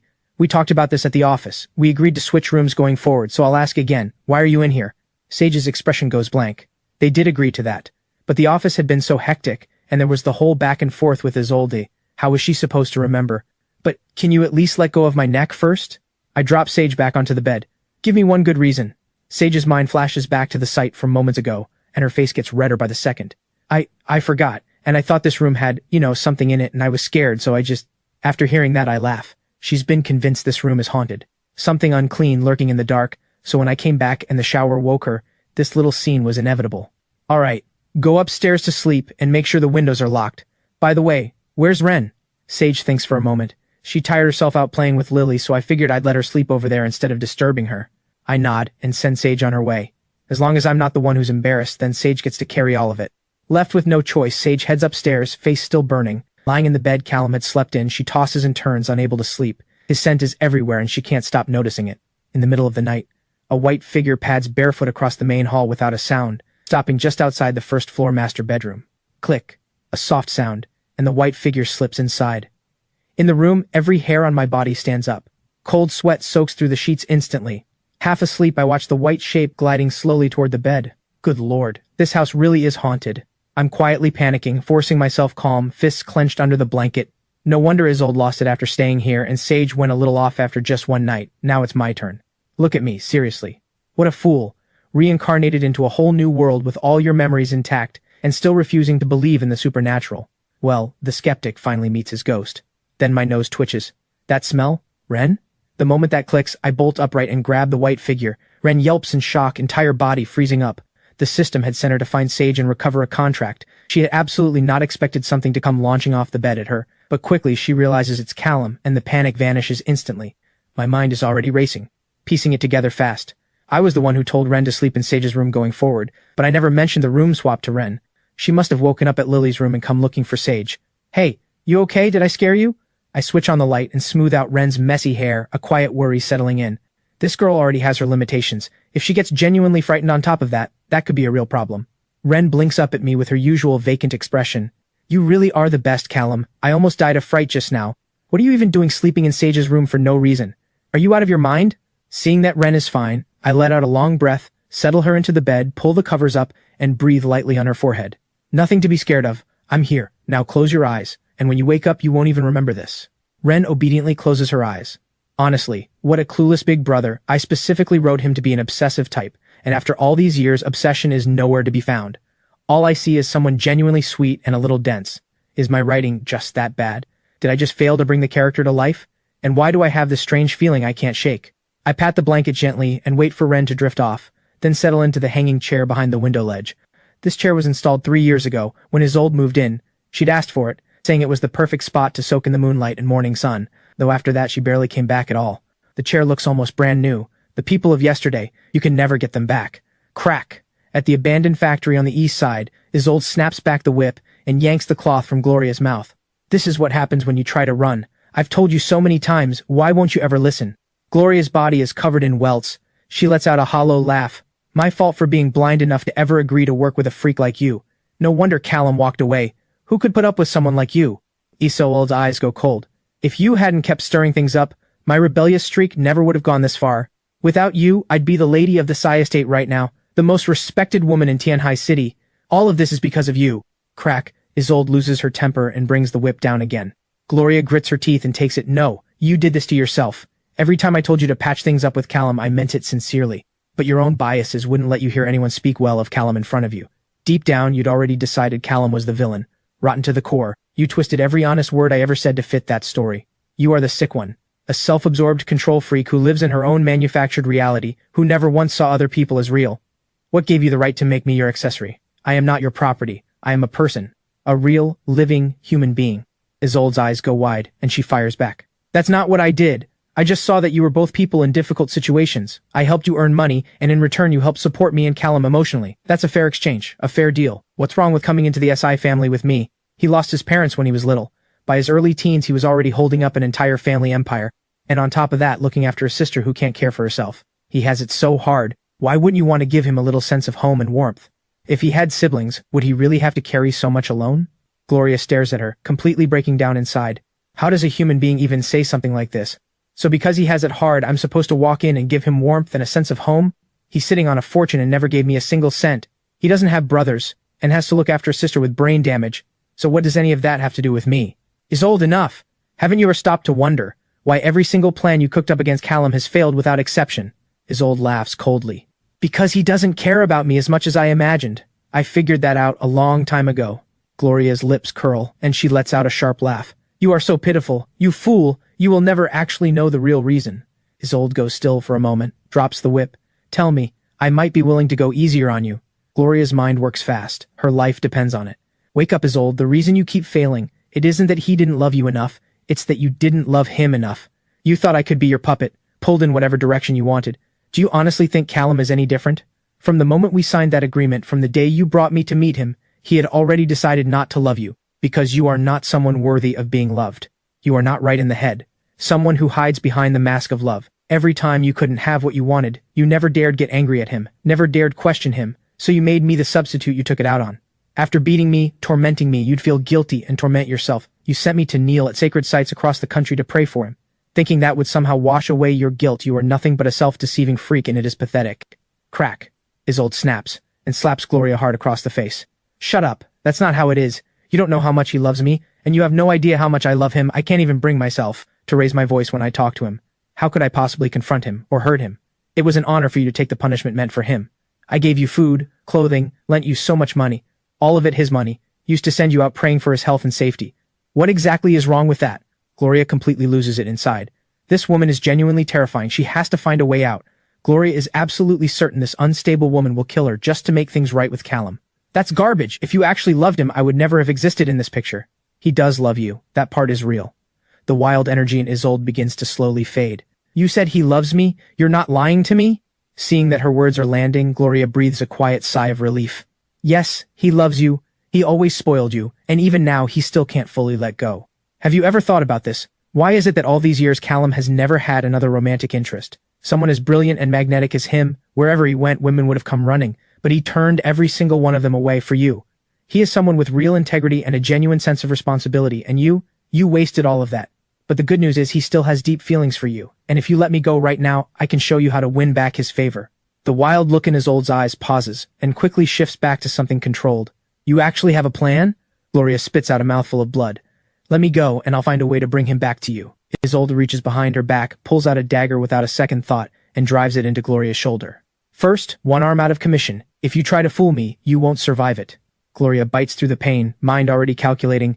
You two have years of history together, don't you? And you already know he would never just leave you to die. So let's stage something, a setup where all the blame lands on me. Once Callum finds out it was me manipulating you this whole time, he'll forgive you.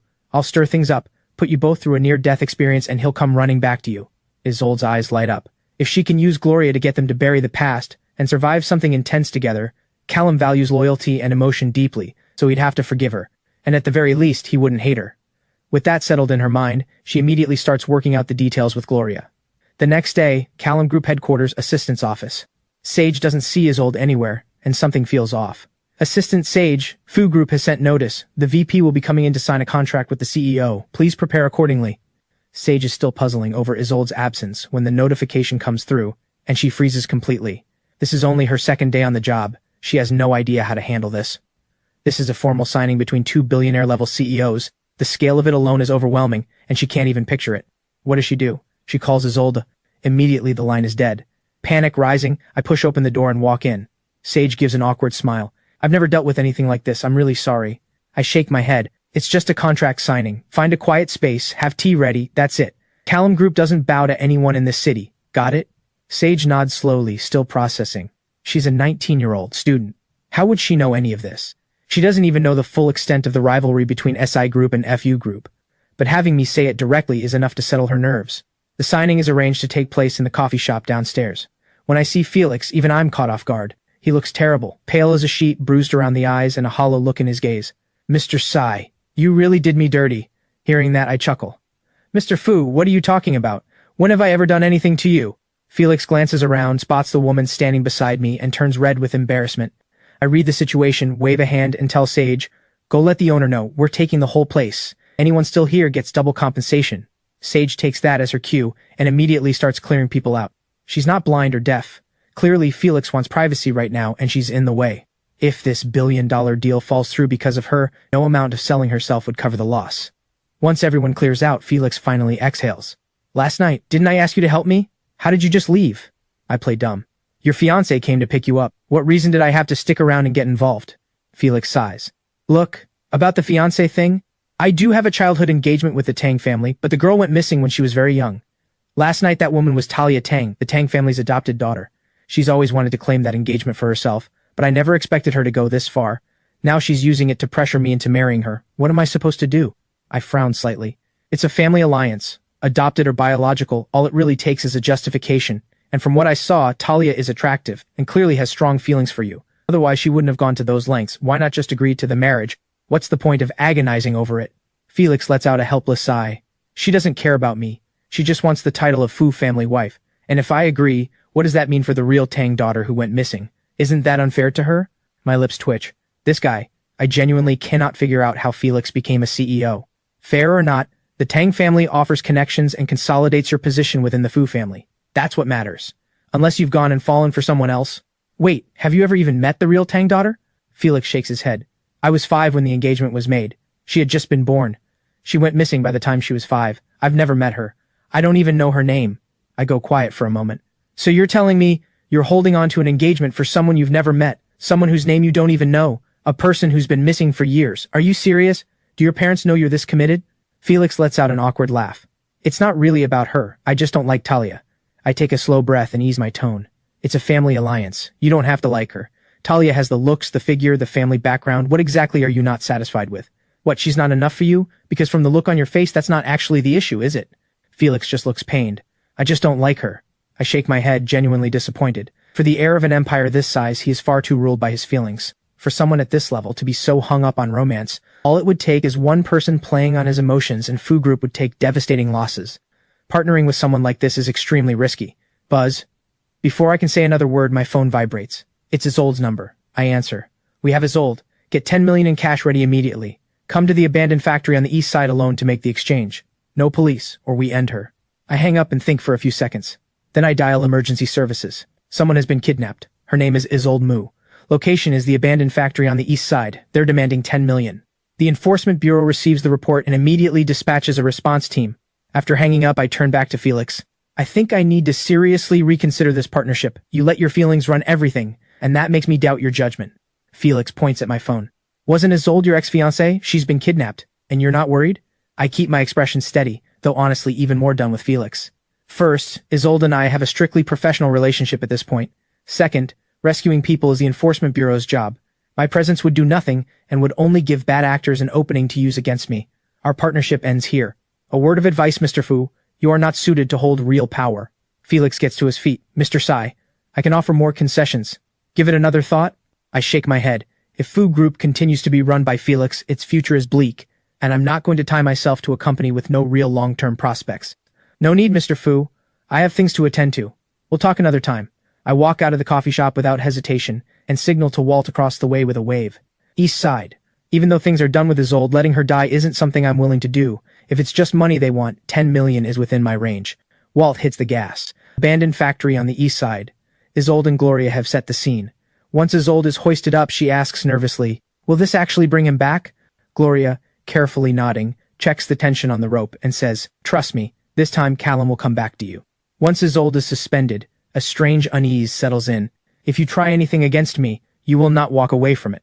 Gloria smiles. What could a nobody like me possibly do to someone like Mrs. Isolde Mu? I just want back what's rightfully mine. Isolde's face drains of color and she thrashes wildly. Let me go right now, or Callum will not let you live. Gloria shakes her head. Oh, I know Callum won't leave you hanging. I'm just here for a little money, and then I'm leaving Tianhai City. Leaving you, this monster. So, Aldee's eyes go wide. If you dare betray me, I will make sure you never have a good death.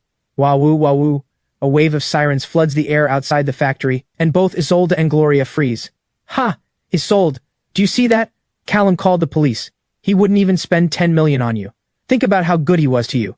Gave you unlimited spending on his card, anything you wanted, a $30 billion betrothal gift, more than the entire Mu family fortune combined. And now, he won't give you a single cent. You monster, you're finally getting what you deserve. The person who loved you most, and you destroyed it with your own hands, and if I tell him today about the 3 years you and I spent running schemes on him, do you honestly think he'll still care about whatever pitiful bond of friendship you two have left? Isolde goes blank with fear, and then explodes into wild struggling. Gloria, let me down, I promise you. Let me down, keep the truth from him, and I'll let you walk free. I'll give you 10 million, no, 30 million, 50 million. I'll send you anywhere in the world you want to go. Please, just let me down.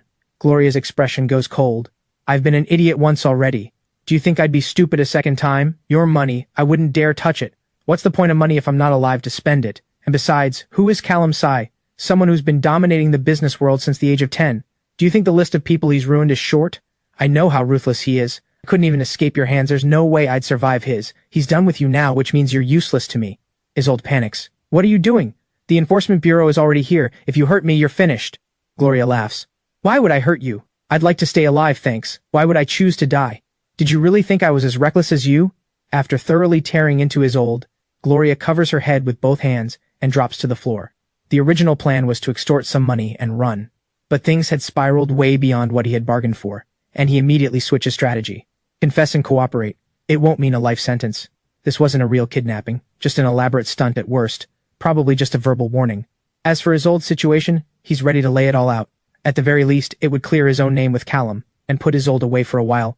Taking this window, he plans to disappear as far as possible, and never get near anyone this unstable again. The Enforcement Bureau seals off the scene and moves in slowly. What they find, one person flat on the ground, one person suspended in the air. But looking at the situation more carefully, the person on the ground is covered in injuries and honestly looks more like the victim. Help! Officers! Please, someone help me! Gloria shouts from the floor. The entire response team exchanges confused looks, and most of them turn toward Isolde instead. Hanging up there, Isolde has nothing she can possibly say. What could she even say at this point? Gloria has made her choice. Anything Isolde says now is useless. In the limited edition car, my phone goes off. What? The suspect is already in custody? It was a prank? Understood. I'll be there shortly. I hang up and my lips just keep twitching. What is going on? 2 absolute clowns just played me for a fool. Enforcement Bureau mediation room. I look at the silent, head-down Isolde and the thoroughly miserable Gloria, and my head is already pounding. Callum, please help me. I can't take this anymore. Please, just take Isolde back and lock her up somewhere, and never let her near another person. I'll get on my knees if I have to. Bang. The lead officer slams the table. Watch your words. Unlawful detention is a crime. I smile. No need to get worked up, officer. I'm a model outstanding youth. I would never do something like that. Let's hear what Gloria has to say first. Gloria wipes her eyes, pulls out her phone, and opens her photo gallery. Callum, take a look at these contracts. They're all handwritten, but I think you'll recognize the handwriting.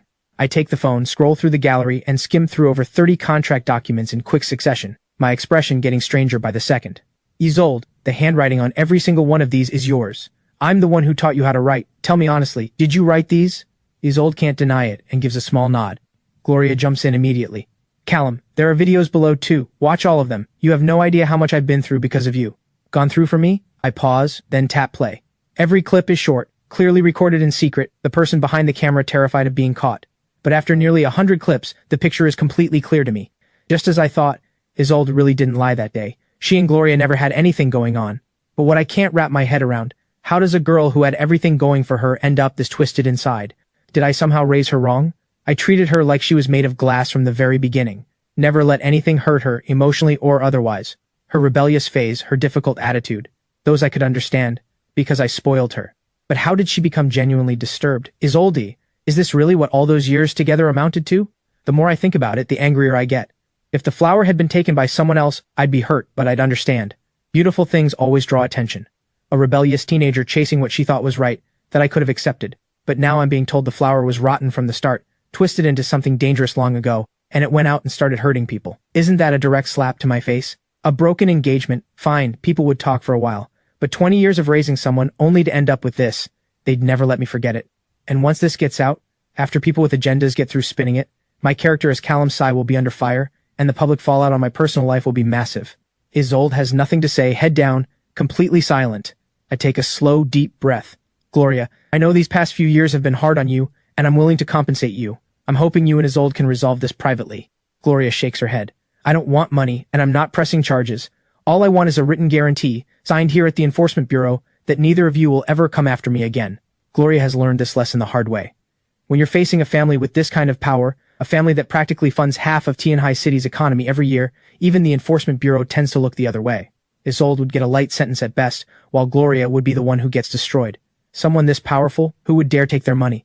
Hearing her terms, something shifts in my eyes. After everything came to light, I had already been planning to deal with Gloria.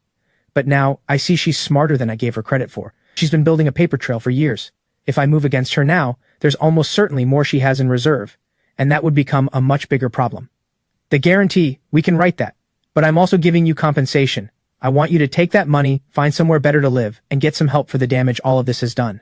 Gloria understands exactly what this is. I'm covering against her going back on her word. Once she takes the money, if she ever tries to flip the story, the SI family has more than enough power to bury her. Fine, give me 10 million, and I'll take the guarantee, take his old secrets, and disappear from Tianhai City forever. Knowing when to cut your losses, that's wisdom. After everything she's been through, Gloria has finally understood it. She takes the guarantee and the money, and that same night boards a flight and leaves Tianhai City behind.